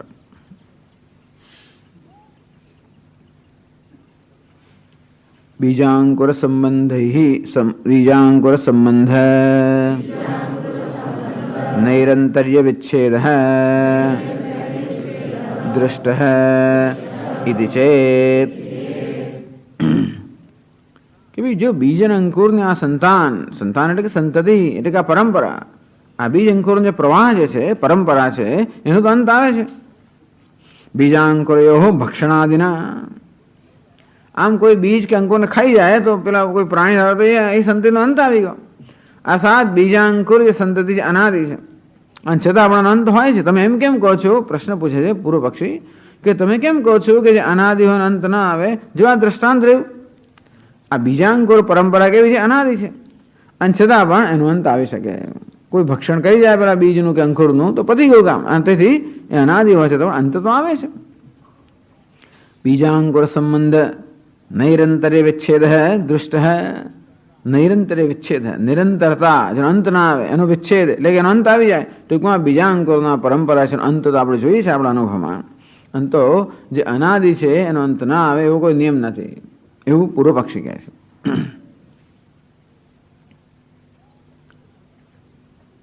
તો ઉત્તર આવે છે ન એક વસ્તુ અભાવેન અપોદિતત્વાત. અપોદિતત્વાત આ વસ્તુનો આગળ ઉત્તર આપી દેવામાં આવે છે.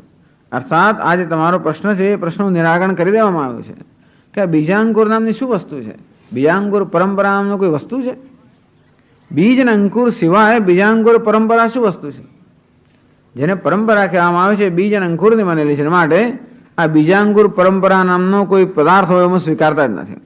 બીજને સ્વીકારીએ છે, અંકુરને સ્વીકારીએ છે, પણ બીજાંકુર પરંપરા નામનો વળી જુદો પદાર્થ તમે ક્યાંથી લાવ્યા? અર્થાત બીજાંકુર પરંપરા નામનો અસ્તિત્વ ધરાવતો કોઈ પદાર્થ નથી. ભાવત્વ વિશેષાંશસ્ય તત્ર અવર્તનાત. તો બીજાંકુર પરંપરા નામનો કોઈ પદાર્થ હોત, અસ્તિત્વ ધરાવનારો પદાર્થ હોત, એવી કોઈ હસ્તી હોત જે હતી અને જેનો અંત આવી ગયો, એવું તો છે જ નહીં. ખરેખર કોનો અંત આવે છે? એક બીજનો અંત આવે છે અને અંકુરનો અંત આવે છે.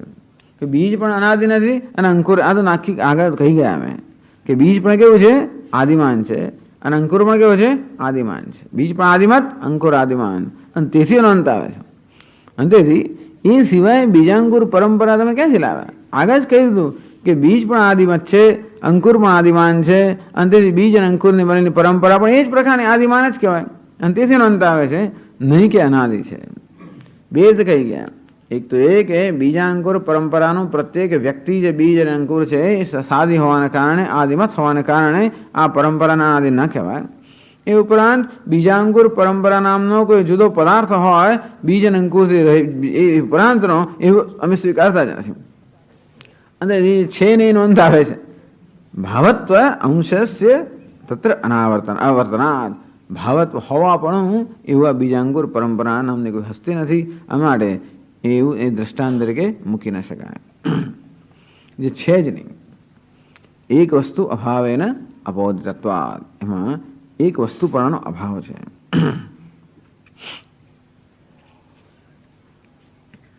અચ્છા, પછી આગળ કહે છે તથા અનંતતાપે વિજ્ઞાન પ્રાપ્તિ કાલ પ્રભવસ્ય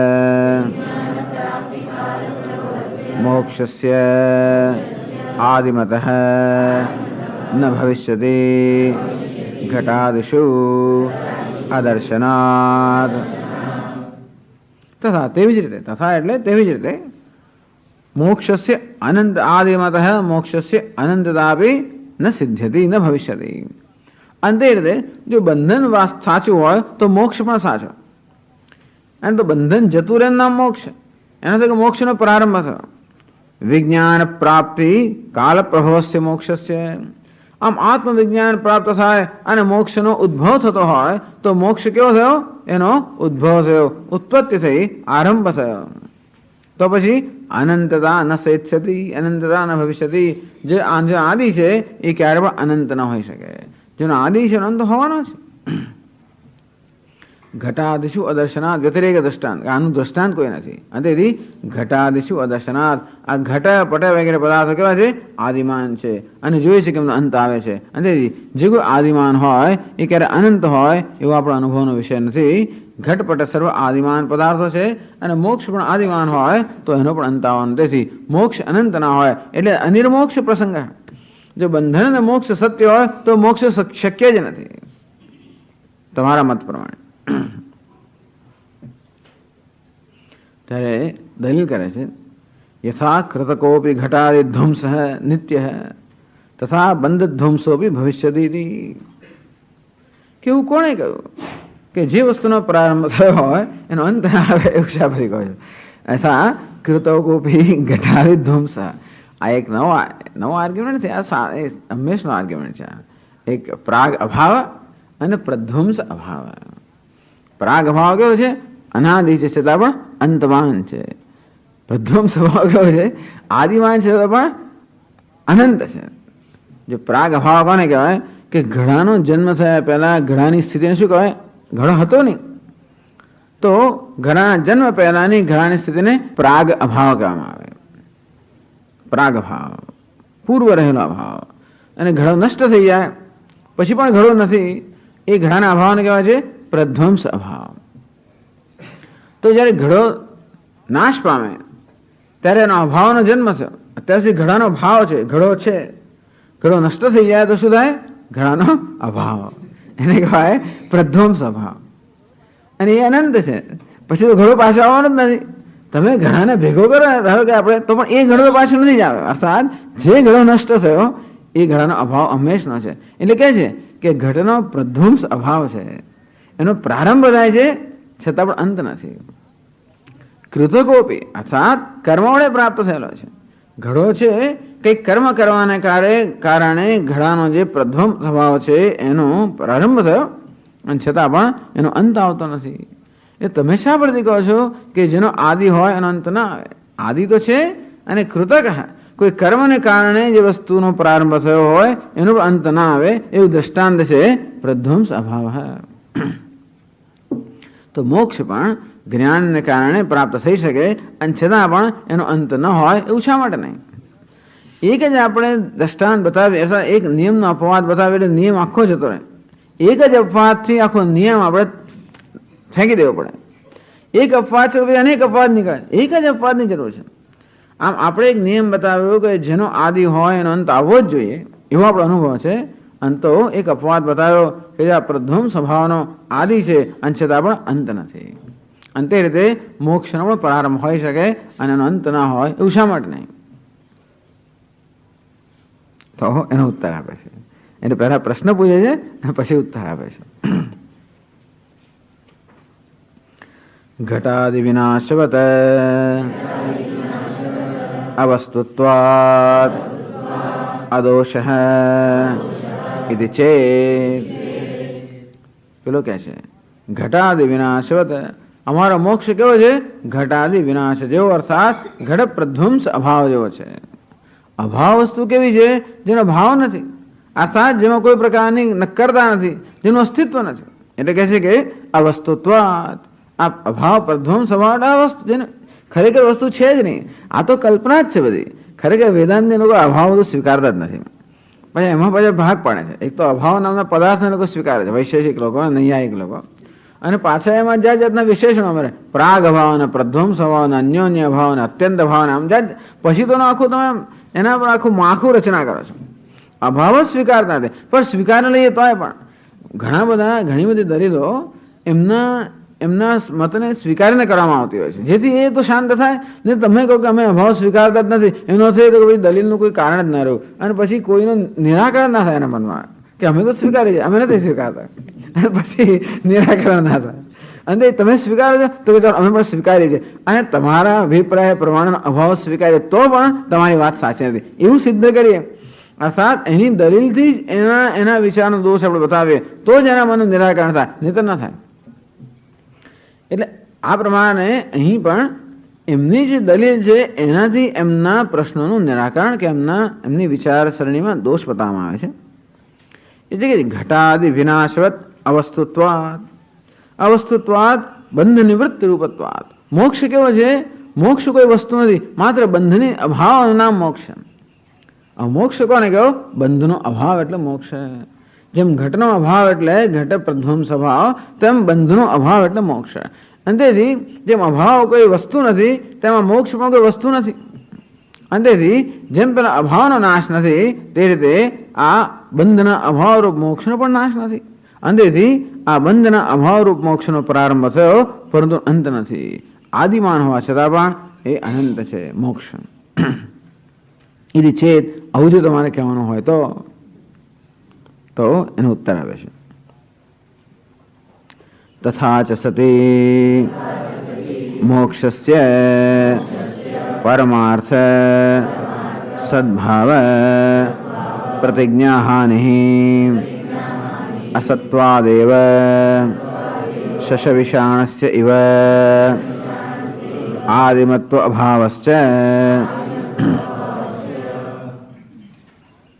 તથા ચ સતી. તમે એમ જ કહેતા હો કે મોક્ષ એટલે માત્ર બંધનનો અભાવ છે, અર્થાત મોક્ષ નામનો કોઈ પદાર્થ નથી, મોક્ષ નામનો કોઈ ભાવરૂપ પદાર્થ નથી, માત્ર અભાવ જ છે.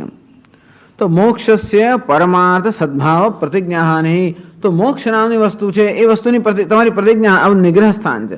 તમે કંઈક કહેવો એમ કરીને તમારી વસ્તુ સિદ્ધ કરવા માટે દલીલો કરો અને છેલ્લે તમારી દલીલ તમે જ નક્કી સિદ્ધ કરો કે હું જે કહેતો તે ખોટું છે. આ એવું થયું. પ્રતિજ્ઞાહાનિ એટલે એને પ્રતિજ્ઞા કરી કે મોક્ષ છે અને હવે શું કહે છે? મોક્ષ તો અભાવરૂપ છે અને માટે એનો અંત નથી. તમે મોક્ષના અભાવરૂપ કહેતા હો એનો અર્થ એ થયો કે મોક્ષ ભાવરૂપ છે એ તમારી પ્રતિજ્ઞા, એટલે મોક્ષ છે એ તમારી પ્રતિજ્ઞા એની હાનિ થઈ ગયા. અર્થાત તમે તમારા શબ્દનો સ્વીકાર કરો છો કે મોક્ષ નથી. મોક્ષ અભાવરૂપ છે એટલે શું? મોક્ષ નથી. પરમાર્થ સદ્ભાવ પ્રતિજ્ઞા હાનિ. તેથી મોક્ષ પારમાર્થિક છે એ પ્રકારની તમારી જે પ્રતિજ્ઞા છે એ પ્રતિજ્ઞાની હાનિ થઈ ગઈ. અસત્વાદેવ. અને જો હોય જ નહીં તો પછી શશ વિષાણ એક દ્રષ્ટાંત નથી. એ કેવું છે? શશ વિષાણવત, અર્થાત સસરાના શિંગડા જેવું. તો છે જ નહીં, પછી એનો અંત નથી કે સસરાના શિંગડાનો અંત જ નથી, પણ છે જ ક્યાં? આદિમત્વ ભાવ છે. સસલાના શિંગડાનો જેમ પ્રારંભ નથી તેમ એટલા માટે પ્રારંભ તો અંત ક્યાંથી હતી? આદિમત્વ ભાવ છે એટલે મોક્ષનો પ્રારંભ જ નથી. એટલે ટૂંકમાં મોક્ષ અને બંધ રાહિત્ય કહેતા હો એ કોઈ ભાવરૂપ પદાર્થ જ નથી, તો એ વસ્તુનું અસ્તિત્વ નથી. ટૂંકમાં તમારા શબ્દોમાં તમે સ્વીકાર કરો છો કે મોક્ષ નામની વસ્તુ છે નહીં. એ અમે કહીએ છીએ મોક્ષ નથી. વેદાંત શું કહે છે? મોક્ષ પણ નથી. કેમ? કારણ કે બંધન નથી. અજાતિ આત્માને જાતિ, આત્મામાં કશુંક થયું હોય, આત્મા બંધાઈ જાય તો પણ એનો જન્મ થયો. કારણ કે મુક્ત આત્મા બંધાઈ ગયો એટલે શું થયો? જન્મ થયો, એમાં પરિવર્તન થયું. એમ આત્મામાં ક્યારેય કોઈ પ્રકારનું પરિવર્તન આવ્યું હોય તો જ આત્મા બંધનમાં હોય, તો જ એનો મોક્ષનો પ્રસંગ છે. અંતેથી સંસાર પણ સત્ય નથી અને મોક્ષ પણ સત્ય નથી. એટલે કે છે અસ્તુ તરહી મોક્ષસ્ય આદ્યંતવત્વમ. સારું, ત્યારે અમે સ્વીકારીએ છીએ કે મોક્ષનો પ્રારંભ છે અને મોક્ષનો અંત પણ છે. ચાલો એવું કહીએ તો. એટલે આમ પક્ષ બદલી નાખે ધીમે ધીમે ધીમે. પહેલા કહે છે કે મોક્ષ અને બંધન અને મોક્ષ બંને સત્ય છે. આપણે કહ્યું બંધન મોક્ષ સત્ય હોય તો બંને એક હોય જ ના શકે. સારું, તો કે ભલે અમે એવો મોક્ષ સ્વીકારીએ છીએ જેનો આદિ પણ છે અને અંત પણ છે. અસ્તુ તરહી મોક્ષસ્ય આદ્યંતવત્વમ. તમે એમ કહો છો કે મોક્ષ અનંત ના હોય તો ભલે મોક્ષ અંત આવી જતો હોય તો શું થઈ ગયું? આદવેતી. તો પ્રશ્ન જ રહેતો નથી. એટલે ઉત્તર આપે છે 31મા શ્લોકમાં. આદવંતે ચ યન્નાસ્તિ વર્તમાનેપી તત્તથા વિતથૈ સદૃશા સંતઃ અવિતથા ઇવ લક્ષિતાઃ. આ તો વૈતથ્ય પ્રકરણનો શ્લોક છે. એ શ્લોક ત્યાં આગળ જે હેતુથી કહેવામાં આવેલો એને કદાચ જુદા હેતુથી અહીં કહેવામાં આવે છે. શ્લોક એનો એ જ છે. ત્યાં સ્વપ્ન મિથ્યા છે એ માટે આ શ્લોક કહેવામાં આવ્યો. આદૌ અંતે છે યન્નાસ્તિ, જે આદિમાં પણ નથી અંતમાં પણ નથી. વર્તમાને બી તથા. એટલા માટે કે સ્વપ્નનો જ્યારે અનુભવ થતો હોય ત્યારે સ્વપ્નના અનુભવ કરનાર માટે સ્વપ્ન સત્ય છે એને કહેવામાં આવે છે. કે જ્યારે સ્વપ્નને સત્ય માનવામાં આવે ત્યારે પણ સ્વપ્ન સત્ય નથી. કેમ સત્ય નથી? કારણ કે આદિમાં પણ ન હતું અંતમાં પણ નથી. અંતેથી મધ્યમાં આપણને સત્ય જણાતું હોય તો પણ સત્ય નથી. અર્થાત આપણને વસ્તુ સત્ય જણાતી હોય માટે સત્ય હોય એવો નિયમ નથી. નિયમ શું છે? આદિમાં હતું કે નહીં, અંતમાં રહે છે કે નહીં. આદિમાં પણ ન હતું અંતમાં પણ રહેતું નથી, માટે જેમ સ્વપ્ન મધ્યમાં પણ નથી. હવે આ મોક્ષ માટે એવું કહે છે. સિદ્ધાંત એનો હોય છે પણ ત્યાં સ્વપ્ન લાગુ પડતું હતું, અહીં સંસારને મોક્ષને લાગુ પડે છે. આદાવંતે છે યન્નાસ્તિ. યદ ને જે કંઈ ઉશર ઉદકાદિ એટલે મરું મરી છે એટલે કે ઝાંઝવાનું જ. ઝાંઝનું જ આદિમાં પણ નથી અંતમાં પણ નથી અને મધ્યમાં દેખાય છે ત્યારે પણ નથી. તથા વસ્તુતઃ નાસ્તિ એવ ઇતિ વર્તમાને ભી તથા અંતેથી વાસ્તવમાં એ વસ્તુ છે જ નહીં. વિતથૈ સદુષાઃ સંતઃ તર્હિ પ્રતીતિ કથમ. જો હોય એને તો પ્રતીતિ કેમ થાય છે? પ્રશ્ન થયો. તમે કહો છો ઝાંઝવાનું છે જ નહીં. અરે છે જ નહીં તો પછી એની પ્રતીતિ કેમ થાય છે? વિતથૈ સદુષાઃ સંતઃ. તો જે મરીચી ઉદક અર્થાત ઝાંઝવાનું જળ નથી હોવા છતાં પ્રતીતિ થાય એને માટે પણ એટલે પણ છે એવો નિયમ નથી. પ્રતીતિ થાય દેખાય છે માટે છે એવો નિયમ નથી. જેમ કે ઝાંઝવાનું જળ. વિતથૈ સદુષાઃ સંતઃ. આ બધા જ નક્કર પદાર્થો પણ હવે જાગ્રતની વાત કરે છે. ત્યારે સ્વપ્નનું મિથ્યાત્વ માટે આ શ્લોક કહેવામાં આવ્યો. હવે જાગ્રતના મિથ્યાત્વ માટે આપણા શ્લોકો કહેવામાં આવે છે. વિતથૈ સદૃશાઃ સંતઃ. તો વિતથ અર્થાત મિથ્યા એ મિથ્યા સમાન હોવા છતાં પણ અવિતથાઃ એવ લક્ષિતાઃ મૂળ મનુષ્ય માટે એ પદાર્થો સત્ય છે, વાસ્તવમાં મિથ્યા છે. વિમતાઃ મોક્ષાદયઃ ન પરમાર્થ સંતો ભવિતુમ અર્હંતિ. આ મોક્ષ બંધન વગેરે ક્યારે પણ પારમાર્થિક એટલે વાસ્તવિક ન હોઈ શકે. આદ્યંતવત્વાત, કારણ કે એનો આદિ પણ છે અંત પણ છે. મરીચ ઉદકાદિવત, જેમ ઝાંઝવાના જળનો આદિ પણ છે અંત છે, તેથી સત્ય નથી. તેમ મોક્ષનું પણ આદિ અંત હોય એ સત્ય નથી. બંધનનો પણ અંત હોય તો આદિ હોવો જોઈએ એ પણ સત્ય નથી. કથમ તરી મોક્ષાદિના બી તથાત્વ પ્રથા. તો પછી લોકો કેમ માને છે કે આ મોક્ષમાં સત્ય છે અને બંધન પણ સત્ય છે? અવિતથાઃ એવ લક્ષિતાઃ. એટલે કે લોકો સત્યનું સ્વરૂપ ન જાણતા હોવાના કારણે વાસ્તવમાં જે મિથ્યા છે એને સત્ય માની બેસે છે, વાસ્તવમાં એનું કોઈ અસ્તિત્વ નથી. બસ એ શંકરાચાર્ય ખાસ એની સમજાવવાની, કારણ કે સમજાવી છે આગળ. ઉશર ઉદકાદીનામ સ્નાનપાનાદિ પ્રયોજન અનુપલંભાત મોક્ષ સ્વર્ગાદીનામ તુ સુખાદિ પ્રાપ્તિ પ્રયોજન પ્રતિલંભાત ન મોક્ષાદિ વૈ તથ્યમિતિ આશંક્યા. પછી કહે છે, એટલે ટૂંકમાં શંકરાચાર્યજી એક વાક્યમાં આ શ્લોક સમજાવે છે, બે શ્લોક. પછી બીજો શ્લોક કહે છે કે તમે બી આ મોક્ષને બંધન, મોક્ષને તમે આ ઝાંઝોના જળ સાથે ના સરખાવો. ઝાંઝોનું જળ કેવું છે? ઉશર ઉદક. ઉશર એટલે કે રણ. રણમાં ઉદક એટલે જળ દેખાવ એટલે કે ઝાંઝવાનું જળ. આ ઝાંઝવાનું જળ તો મિથ્યા છે, કારણ કે આમાં સ્નાન ના થઈ શકે, એનું પાન ના થઈ શકે, માટે મિથ્યા છે. અને સ્નાન પાનાદિ પ્રયોજન અનુપલંભાત. અંત તો ભલે એનું પ્રયોજન નથી, એટલે કે જળ જેવું દેખાય છે છતાં જળનું પ્રયોજન સિદ્ધ ન કરે તો આપણે મિથ્યા કહીએ, નથી એવું કહીએ. મોક્ષ સ્વર્ગાદિનામ તો સુખાદિ પ્રાપ્તિ પ્રયોજન પ્રતિલંભાત. પણ મોક્ષ જ્યારે પ્રાપ્ત થાય કે સ્વર્ગ પ્રાપ્ત થાય ત્યારે તમને સુખનો અનુભવ થતો હોય છે. અર્થાત મોક્ષ કે સ્વર્ગ જીવનું પ્રયોજન સિદ્ધ કરતો હોય છે, અને માટે એને આવી રીતે ઝાંઝવાના જળની કોટીમાં મૂકવું યોગ્ય નથી. તમે ઝાંઝવાના જળનું દ્રષ્ટાંત આપીને મોક્ષને પણ અવિદ્યમાન સાબિત કરો છો, પણ ઝાંઝવાનું જળ કેવું છે? કોઈ પ્રકારનો ઉપયોગ એનો થતો નથી. જ્યારે મોક્ષ કે સ્વર્ગ કેવું છે? આપણને સુખનો અનુભવ કરાવે છે, અને માટે મોક્ષ અને સ્વર્ગ આ ઝાંઝવાના જળની કોટીમાં નથી. અર્થાત એ પ્રયોજન સિદ્ધ કરે છે. મિથ્યા કોને કહેવાય? પદાર્થને. કયા પદાર્થ મિથ્યા કહેવાય? જે પોતાનું પ્રયોજન સિદ્ધ ન કરે તે. ઝાંઝવાનું જળ કેમ મિથ્યા છે? કારણ કે જળરૂપી પ્રયોજન સિદ્ધ કરતું નથી. જળનું શું પ્રયોજન છે? સ્નાન પાન વગેરે જળનું પ્રયોજન છે. ઝાંઝવાનું જળ એ પ્રયોજન સિદ્ધ નથી કરતું, માટે એને મિથ્યા કહીએ છીએ. આ નદીના જળને મિથ્યા ના કહેવાય, કારણ કે સ્નાન પાનનું પ્રયોજન સિદ્ધ કરે છે. અંતે રીતે આ મોક્ષ કે સ્વર્ગ પ્રયોજન સિદ્ધ કરે છે. શું પ્રયોજન સિદ્ધ કરે છે? સુખાદિ પ્રાપ્તિ પ્રયોજન પ્રતિલંભાત. સુખ વગેરેની પ્રાપ્તિનું પ્રયોજન છે એ સિદ્ધ થતું હોવાના કારણે આ મોક્ષ કે સ્વર્ગ એને તો મિથ્યા ના કહી શકો. એટલે એને સત્ય કહેવાય. કેમ? કારણ કે પ્રયોજન સિદ્ધ કરે છે. સપ્રયોજનતા હોવાના કારણે એ પેલા નિષ્પ્રયોજન છે, માટે એને મિથ્યા કહી શકાય. આ સ્વર્ગ અને મોક્ષ સપ્રયોજન હોવાના કારણે એને મિથ્યા કેમ કહી શકાય? એનો ઉત્તર 32મા શ્લોકમાં આવે છે. સપ્રયોજનતા તેષાં સ્વપ્ને વિપ્રતિપદ્યતે તસ્માદાદ્યંતવત્વેન મિથ્યૈવ ખલુ તે સ્મૃતાઃ.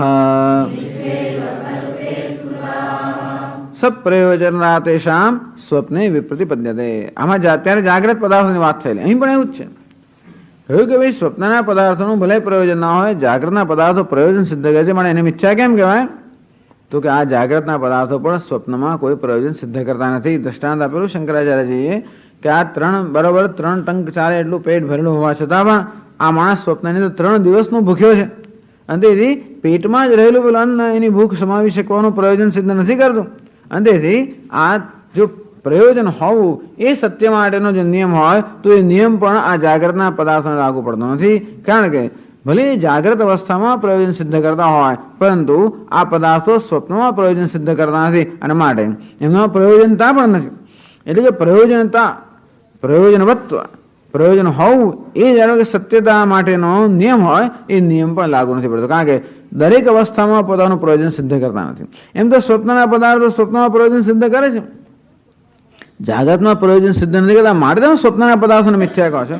અને તે રીતે જાગ્રતના પદાર્થો સ્વપ્નમાં પ્રયોજન સિદ્ધ કરતા નથી, માટે એવા જ મિથ્યા છે. તેષામ સ્વપ્ને વિપ્રતિપદ્યતે મોક્ષાદિનામ, સ્વપ્નાનામ, ટૂંકમાં આ સ્વપ્નની અંદર મોક્ષ વગેરે હોય, અથવા સ્વપ્નમાં મોક્ષ થયો હોય તો જાગ્રતમાં ઉપયોગી ન થાય. સ્વાપ્ના નામ, એકચ્યુઅલી સ્વપ્ના નામ નહીં પણ સ્વાપ્ના નામ, એટલે કે સ્વપ્નમાં મોક્ષ હોય તો જાગ્રતમાં ઉપયોગી થતો નથી. તેથી મોક્ષ હંમેશા પોતાનું પ્રયોજન સિદ્ધ કરે છે, જેનો પ્રારંભ તો સાચો મોક્ષ પ્રયોજન સિદ્ધ કરે છે એવું નથી, અને માટે મિથ્યા છે. તસ્માત આદ્યંતવત્વેન, જે મોક્ષનો આદિ છે એ મોક્ષનો અંત પણ છે, અને માટે મધ્યમાં પણ નથી. અંતેથી આ બધા પદાર્થો, મોક્ષ, બંધન વગેરે પદાર્થો કેવા છે એ પણ મિથ્યા છે. ટૂંકમાં વેદાંત શાસ્ત્રમાં બંધન પણ નથી, મોક્ષ પણ નથી, કારણ કે બંધન પણ નથી. કેવો મોક્ષ છે? જેમ પેલા ગાયનો મોક્ષ થઈ ગયો, ગાયનો છૂટી, ગાયનું બંધન, ગાયને બાંધવામાં આવે દોરડાથી, દોરડા વગર દોરડાથી બાંધવામાં આવે. એટલે ગાયના મનમાં માત્ર ભ્રમ છે કે હું બદ્ધ છું. અને બીજી દિવસ સવારે ગાયને પછી લઈ ગયો, ગાયને દોરેવા ગયો તો ગાય ચાલે નહીં. ગુરુજીને પૂછવા છે કે મહારાજ ગાય તો ચાલતી નથી, તો કે છોડી દે ને, પણ મેં બાંધી જ નથી. તો જેવી રીતે બાંધી એવી રીતે છોડ. એટલે વળી શિષ્ય પાસે ગયો, રિચ્યુઅલ કહેવાય એને, એ પ્રકારની રિચ્યુઅલ એને કરી, અને ત્યારે પછી પેલી ગાય બરોબર ચાલવા લાગી. એ વાત બરોબર છે. અંતેથી બંધન જે કક્ષાનું છે એ જ કક્ષાનો મોક્ષ છે. બંધન પણ ભ્રમાત્મક છે, અને મોક્ષ શું છે? એ ભ્રમની નિવૃત્તિ છે, બંધનની નિવૃત્તિ નથી. પ્રપંચો એ વિદ્યેત નિવર્તેત ન સંશય. ખરેખર પેલો સાપ હોત તો નિવૃત્ત કરવો પડત, પછી સર્પનો ભ્રમ છે, મારે સર્પના ભ્રમની નિવૃત્તિ છે, સર્પની નિવૃત્તિ નથી. તેમ બંધનના ભ્રમની નિવૃત્તિ છે, બંધનની નિવૃત્તિ નથી. બંધન નામની કોઈ વસ્તુ નથી. બંધન હોય તો આત્મામાં પરિવર્તન થયું, આત્માનો જન્મ થયો, તો કે એ વસ્તુ નથી. તો શંકરાચાર્ય કહે છે ભાષ્યમાં, વૈતથ્યે કૃતવ્યાખ્યાનૌ શ્લોકૌ ઇહ સંસાર મોક્ષ અભાવ પ્રસંગેન પઠિતૌ. વૈતથ્ય કૃત વ્યાખ્યાનો, વૈતથ્ય પ્રકરણમાં જેની વ્યાખ્યા કરવામાં આવી, શ્લોકો એવા 2 શ્લોક, ઇહ એટલે કે આ અલાદ શાંતિ પ્રકરણમાં સંસાર મોક્ષ અભાવ પ્રસંગેન પઠિતૌ, કે એ શ્લોક સંસાર મોક્ષ એ પણ વાસ્તવિક નથી એ સિદ્ધ કરવા માટે, એ બતાવવા માટે આ શ્લોક નહીં કહેવામાં આવ્યા. નહીં તો પછી પુનરુક્તિ થઈ જાય તો કે ના, આ પુનરુક્તિ નથી, આ બીજો હેતુ સિદ્ધ કરે છે. કિંચ येन हेतुना स्वप्नस्य मिथ्यात्वम् इष्टं तस्य जागृते तुल्यत्वात् जन्मादिरहितं सविन्मात्रं तत्वम् इष्टव्यमिति विवक्षित्वाः. वળી જે કારણથી તમે એમ કહો છો કે સ્વપ્ન મિથ્યા છે, એ જ કારણ જાગ્રતમાં હાજર છે. જે કારણને લીધે તમે કહ્યું કે આ સ્વપ્ન મિથ્યા છે, એ જ કારણ જાગ્રતમાં હાજર છે, અને જાગ્રતમાં મિથ્યા થઈ ગયો. એ વસ્તુ હાજર હોય તો આપણે એને મિથ્યા કહેવી જ પડે. તસ્ય જાગૃતે તુલ્યત્વાत्, એ હેતુ જાગ્રતમાં પણ હાજર હોવાને કારણે જન્માદિ રહિતમ સંવિત માત્રમ તત્વમ ઇષ્ટવ્યમ, અને માટે એક જ તત્વ છે સંવિત. સંવિત અર્થાત ચૈતન્ય, ચૈતન્ય સંવિત શુદ્ધ વિજ્ઞાનમ જન્માદિ રહિતમ, જન્મ મૃત્યુ સર્વ વિકાસ રહિત શુદ્ધ સંવિત કે ચૈતન્ય એક જ તત્વ છે. જાગ્રતમાં તત્વ નથી, જેમ સ્વપ્નમાં તત્વ નથી. સર્વ. તો શા માટે તમે સ્વપ્નને મિથ્યા કહેલું? સંવૃતત્વેન હેતુના વૈતથ્યમ સર્વભાવાનામ સ્વપ્ન આહુર મનીષિણ. સ્વપ્નના બધા જ ભાવક પદાર્થો મિથ્યા છે. એના માટે બે હેતુ આપ્યા. એક તો બહાર હોવાને કારણે અને બીજું સંવૃતત્વેન હેતુના. એવા સંકુચિત સ્થાનની અંદર આ સ્વપ્નનું દર્શન થતું હોય જે આ બધા પદાર્થો માટે કોઈ અવકાશ જ નથી. અંતે ત્યાં જાગ્રતના પદાર્થો પણ એવા સ્થાનમાં થાય છે જ્યાં એના માટે કોઈ અવકાશ નથી. આ જાગ્રતના પદાર્થોનું દર્શન પણ જ્યાં થાય છે ત્યાં એમને હોવાનો અવકાશ જ નથી. અને માટે જેમ સ્વપ્નના પદાર્થોનું દર્શન થાય છે ત્યાં એ સ્વપ્નના પદાર્થોનો અવકાશ નથી. શરીરની અંદર આપણું મન હોય છે અને ત્યાં સ્વપ્નનું દર્શન થાય, ત્યાં હાથી ઘોડા માટેનો કોઈ અવકાશ જ નથી.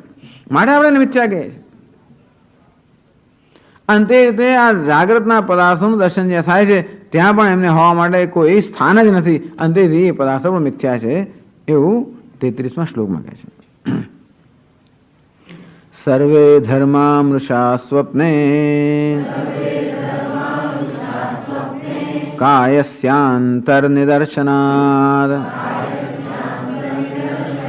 સંવૃતેસ્મિન પ્રદેશે વૈ ભૂતાનામ દર્શનમ કુતઃ.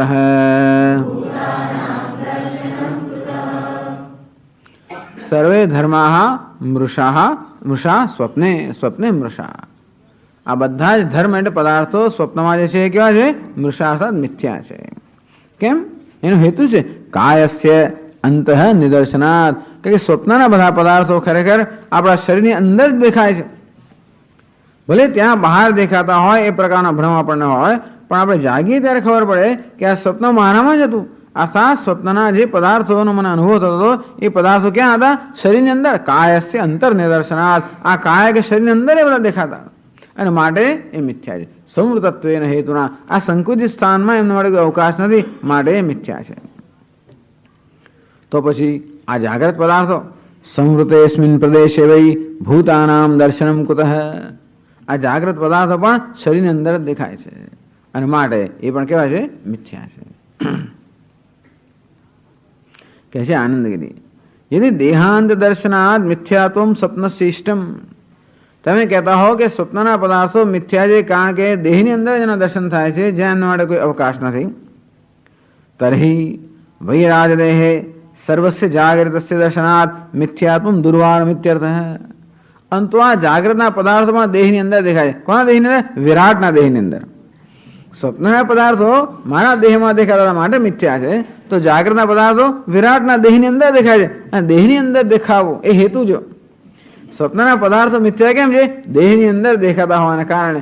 આમ દેહની અંદર દેખાવું એ જો મિથ્યાત્વનો હેતુ હોય તો એ હેતુ જાગ્રતમાં વિદ્યમાન છે કે આ પણ દેહની અંદર દેખાય છે, માત્ર વિરાટના દેહની અંદર દેખાય છે.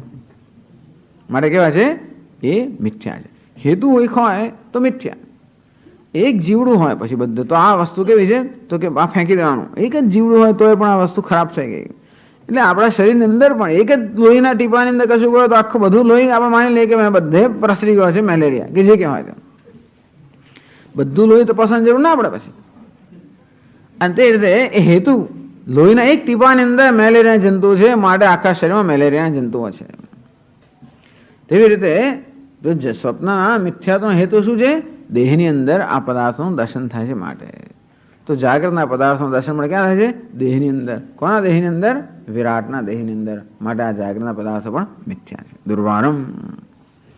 જાગ્રત પ્રપંચો મિથ્યા ભયું તમારે હતી દેહાંત પ્રતિમાનત્વાત સ્વાપ્ન પ્રપંચવદ હતી. તો જાગ્રત પ્રપંચ પણ મિથ્યા છે કારણ કે દેહની અંદર એની પ્રતિ થાય છે જેમ સ્વપ્નના પ્રપંચની પ્રતિ દેહમાં થાય છે એ રીતે. કહે છે કિંચ સંવૃતેસ્મિન પ્રદેશે વૈ. એક તો કાયસ્યાંતર નિદર્શનાત, કાયની અંદર દર્શન થવું. સંવૃતેસ્મિન પ્રદેશે વૈ, અને જ્યાં જેને માટે અવકાશ નથી એ જગ્યાનું દર્શન થાય છે જેને મોકાશ નથી. કિંચ યોગ્ય દેશ વૈધુર્યાદ મિથ્યાત્વમ સ્વપ્નસ્ય યદિ અભીષ્ટમ. વળી સ્વપ્નનો મિથ્યાત્વ બે, એક તો કાયની અંદર દેખાય છે માટે, અને બીજું એટલે અંદર દેખાય છે છતાં આપણે બહાર દેખાય છે એમ માનીએ છીએ. એક વસ્તુ છે અંદર દેખાય છે છતાં પણ બહાર દેખાય છે એમ માનીએ છીએ, એક હેતુ થયો. અને બીજું એવી જગ્યાએ દેખાય છે જ્યાં વળીને મોકળાશ નથી. એટલે બે હેતુ છે. એક તો અંદર હોવા છતાં પણ બહાર છે એ પ્રકારનો ભ્રમ આપણે સ્વપ્નમાં છે માટે મિથ્યા છે. અને બીજું, જ્યાં સ્વપ્નના પદાર્થો દેખાય છે ત્યાં એમને માટે કોઈ અવકાશ નથી, એટલી જગ્યા નથી. તેમ આ જાગ્રતના પદાર્થો અંદર દેખાય છે. ક્યાં અંદર દેખાય છે? દેહની અંદર. વિશ્વમ દર્પણ દૃશ્યમાન નગરી તુલ્યમ નિજાંતર્ગતમ પશ્યન આત્મની માયા બહિવ ઉદ્ભુતમ યથા નિદ્રયા. સ્વપ્નના બધા પદાર્થો અંદર હોવા છતાં પણ જેમ બહાર હોય એ પ્રકારનો ભ્રમ થાય છે, તેમ જાગ્રતના પદાર્થો જે બહાર છે એ શું છે? ભ્રમ છે. વાસ્તવમાં અંદર જ છે. શેની અંદર છે? દેહની અંદર. કયા? મારો દેહ કેટલો? જ્યાં ચૈતન્ય વ્યાપ્ત હોય ત્યાં મારો દેહ છે ને. હું દેહ કોને કહું? જ્યાં ચૈતન્યની વ્યાપકતા હોય ત્યાં. પણ ચૈતન્ય તો ક્યાં વ્યાપક છે? સમગ્ર બ્રહ્માંડમાં વ્યાપક છે. અને માટે મારો દેહ વાસ્તવિક કેવો છે? સમગ્ર બ્રહ્માંડ મારો દેહ છે, વિરાટ. એની અંદર આ જગત છે. અને છતાં હું શું માનું છું? બહાર છે. અને તેથી જે વાસ્તવમાં અંદર છે છતાં બહાર માનવામાં આવે છે, કેવું છે? એટલા માટે મિથ્યા છે. અને બીજું, જેમ સ્વપ્નના પદાર્થો આ દેહની નાનકડી જગ્યામાં સમાઈ ન શકે, તેમ જાગૃતના પદાર્થોનો પણ સમાવેશ કરવા માટે કોઈ જગ્યા જ નથી. કેમ નથી? કિંચ યોગ્ય દેશ વૈધુર્યાત મિથ્યાત્વમ સ્વપ્નસ્ય અભીષ્ટમ. યોગ્ય દેશ એટલે કે યોગ્ય અવકાશ ન હોવાને કારણે સ્વપ્નના પદાર્થોને મિથ્યા કહેતા હો. તરી સમૃદ્ધે પ્રદેશે પ્રત્યેક ભૂતે બ્રહ્મણી. તેમાં પદાર્થો ક્યાં દેખાય છે? બ્રહ્મમાં દેખાય છે. આ બધા પદાર્થો ક્યાં દેખાય છે? બ્રહ્મમાં. અખંડૈક રસે ભૂતાનામ વિદ્યમાનામ દર્શનમ ન કુતોપી સ્યાત. આ બ્રહ્મમાં દેશ છે જ નહીં અને કાળ પણ નથી. જ્યાં દેશ કાળનું અસ્તિત્વ નથી એ બ્રહ્મમાં પદાર્થો દેખાય, તો બ્રહ્મમાં આ બધા પદાર્થોનો અવકાશ જ દેખાય. દેશકાળ નથી. બ્રહ્મમાં કેટલી સામગ્રી નથી. દેશકાળની સામગ્રી માટે ન હોવાને કારણે આ જગતને ક્યાં સમાવી શકે? અંતેથી ભૂતાનામ વિદ્યમાનામ દર્શનમ ન કુતોપી સ્યાત. અંતેથી આ જે પદાર્થોનું દર્શન થાય છે એ પણ શું છે? માત્ર કલ્પના છે, કોઈ વાસ્તવિક નથી. જે અંદર છે એ બહાર માનવામાં આવે છે માટે પણ કલ્પના છે, અને અંદર કોઈ પ્રકારનો અવકાશ નથી અને છતાં પણ આ દેખાય છે માટે પણ શું છે? મિથ્યા છે. એટલે કહ્યું નિર્વકાશે ઘને એથી આવતા. બ્રહ્મ કેવું છે? પ્રજ્ઞાન ઘનમ. ઘન એટલે ઘન એટલે શું? એકદમ ઠોસ. બ્રહ્મ કૈસા હૈ? ઠોસ હૈ. ઠોસ ઘન. એમાં બીજા કોઈનો અવકાશ નથી. એટલે સૈંધવખિલ્યમ, આમ જાણે અથવા પેલો મીઠાનો ગાંગડો હોય એમાં ઠોસ હોય છે, એમાં કોઈ બીજી વસ્તુ માટે જગ્યા ના હોય. તો બ્રહ્મમાં કેવું છે? ઠોસ છે, એમાં ચૈતન્ય છે. અને પ્રજ્ઞાન ઘનમ, આમ ઠોસ પ્રજ્ઞાન. પ્રજ્ઞાન સિવાય, ચૈતન્ય સિવાય બીજી કોઈ વસ્તુનો અવકાશ નથી. તો એમાં તમને આ જગત દેખાય છે, એ જગતનો અવકાશ એમાં નથી અને છતાંય દેખાય છે માટે જગત કેવું છે? મિથ્યા છે. તથા ચ જાગ્રત પ્રપંચો મિથ્યા યોગ્ય દેશ વૈધુર્યાદ સ્વાપ્ન પ્રપંચવત એટલે અનુમેયમ. અંતો આ જાગ્રત પ્રપંચ મિથ્યા છે કારણ કે એના અવકાશ માટે યોગ્ય દેશ નથી, જેમ સ્વપ્નમાં, અને માટે મિથ્યા છે. આના બાકીના બધા શ્લોકો આ જાગ્રત પ્રપંચનો મિથ્યાત્વ કહે છે. એટલે આવું કેમ ફરી? આ શ્લોક તો પહેલાના શ્લોકો જેવા જ દેખાય છે. આ શ્લોકો છે ને અવતારિત શ્લોક સહિતાનામ ઉત્તર શ્લોકાનામ જાત્યાભાસમિતિ. આ તો શ્લોક પહેલાના શ્લોકો જેવા જ છે. એટલે એના એ શ્લોકો તમે કહો છો, એના એ શ્લોકો કહીએ છીએ, એવા જ શ્લોકો. એના એ તો નથી પણ એવા જ શ્લોકો કહીએ છીએ, અને છતાં પણ એનો હેતુ શું છે? જાગ્રત પ્રપંચનો મિથ્યાત્વ સિદ્ધ કરવાનો. એ શંકરાચાર્ય બતાવે છે. નિમિત્તસ્ય અનિમિત્તત્વમ ઇષ્યતે ભૂત દર્શનાત ઇત્યયમર્થઃ પ્રપંચતે એતૈ શ્લોકૈઃ. નિમિત્તસ્ય અનિમિત્તત્વમ ઇષ્યતે ભૂત દર્શનાત. પેલાઓ કહે છે કે ભાઈ તમને આ પ્રજ્ઞપ્તે સનિમિત્તત્વમ ઇષ્યતે યુક્તિ દર્શનાત. આ યુક્તિ તમે એમ સિદ્ધ કરવા માંગો છો કે આ પ્રજ્ઞપ્તિ છે એના વિષયો છે, અર્થાત બહારના વિષયો છે.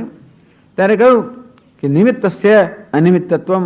તમે નિમિત્ત કહો છો, વિષય કહો છો, એની તો કોઈ સત્તા જ નથી. કારણ કે ભૂત દર્શનાત એના વાસ્તવિક તત્વનું જયારે દર્શન કરવામાં આવે ત્યારે ઘટપટ નામની કોઈ વસ્તુ છે જ નહીં. એક જ છે, ઠોસ ચૈતન્ય. સિવાય કઈ છે જ નહીં.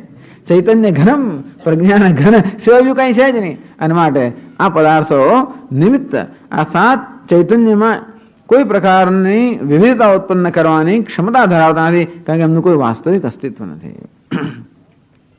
એ જે કહેવામાં આવ્યું હતું, ઇહ ઇતિ અયમ અર્થ એતૈ શ્લોકૈ પ્રપંચતે, એ જ જે અર્થ છે કે આ જગત જેને સત્ય માનવામાં આવે છે એમાં કોઈ સત્યતા નથી, એ જે કહેવામાં આવ્યું એ જ વિચારને આ બધા શ્લોકમાં વળી પાછો વિસ્તારથી કહેવામાં આવે છે. બાહ્યાસત્વ અભાવ રૂપ અર્થ કે બહારના ખરેખર પદાર્થોમાં કોઈ સત્યતા નથી. એટલા શ્લોકો પહેલા શ્લોકો જેવા દેખાય છે, પણ એનો હેતુ આ પ્રકારનો છે. ઉક્તમેવ અર્થમ પ્રપંચયતિ, જે કહ્યું કે આ જાગૃત પ્રપંચ મિથ્યા છે એ જો પ્રપંચયતિ એનો વિસ્તારથી કહે છે. ન યુક્તમ ન યુક્તમ દર્શનમ ગત્વા કાલસ્ય નિયમાદ ગતો પ્રતિબુદ્ધશ્ચ વૈ સર્વઃ તસ્મિન દેશેન વિદ્યતે. આ શ્લોક પણ પેલા જેવો જ છે, વૈતથ્ય પ્રકરણ ત્રીજો કે ચોથો શ્લોક. બીજો શ્લોક અધિર્ગત્વાચ્ચ કાલસ્ય ગત્વા દેશાન પશ્યતે પ્રતિબુદ્ધશ્ચ વૈ સર્વઃ તસ્મિન દેશેન વિદ્યતે. એના જેવો શ્લોક છે. તો એ જ કહે છે અહીંયા, એનું એ શ્લોક નથી કહેતા, પણ એના એ જ રીતે કહે. ન યુક્તમ દર્શનમ ગત્વા કાલસ્ય અનિયમાદ ગતૌ. ત્યાં કહેવામાં આવ્યું, ત્યાં કોઈ એમ કહેતું હતું કે સ્વપ્નના પદાર્થ સત્ય છે અને સ્વપ્ન અનુભવમાં સત્ય છે, કારણ કે માણસ ખરેખર ત્યાં જઈને જોતો હોય છે. તો કે નાના ઓસ્ટ્રેલિયા કે કેનેડા કે કશે જવાનું ખરેખર ત્યાં તો બિચારા ઓસ્ટ્રેલિયાની વાત નથી કરતા, ખાલી કાશીની જ વાત કરે છે કે માણસ મથુરામાં છે અને એને કાશીમાં સ્વપ્ન આવ્યું, પણ કાશી જવાનો પણ ત્યાં એની પાસે સમય નથી એટલા વખતની અંદર. અને એ જમાનામાં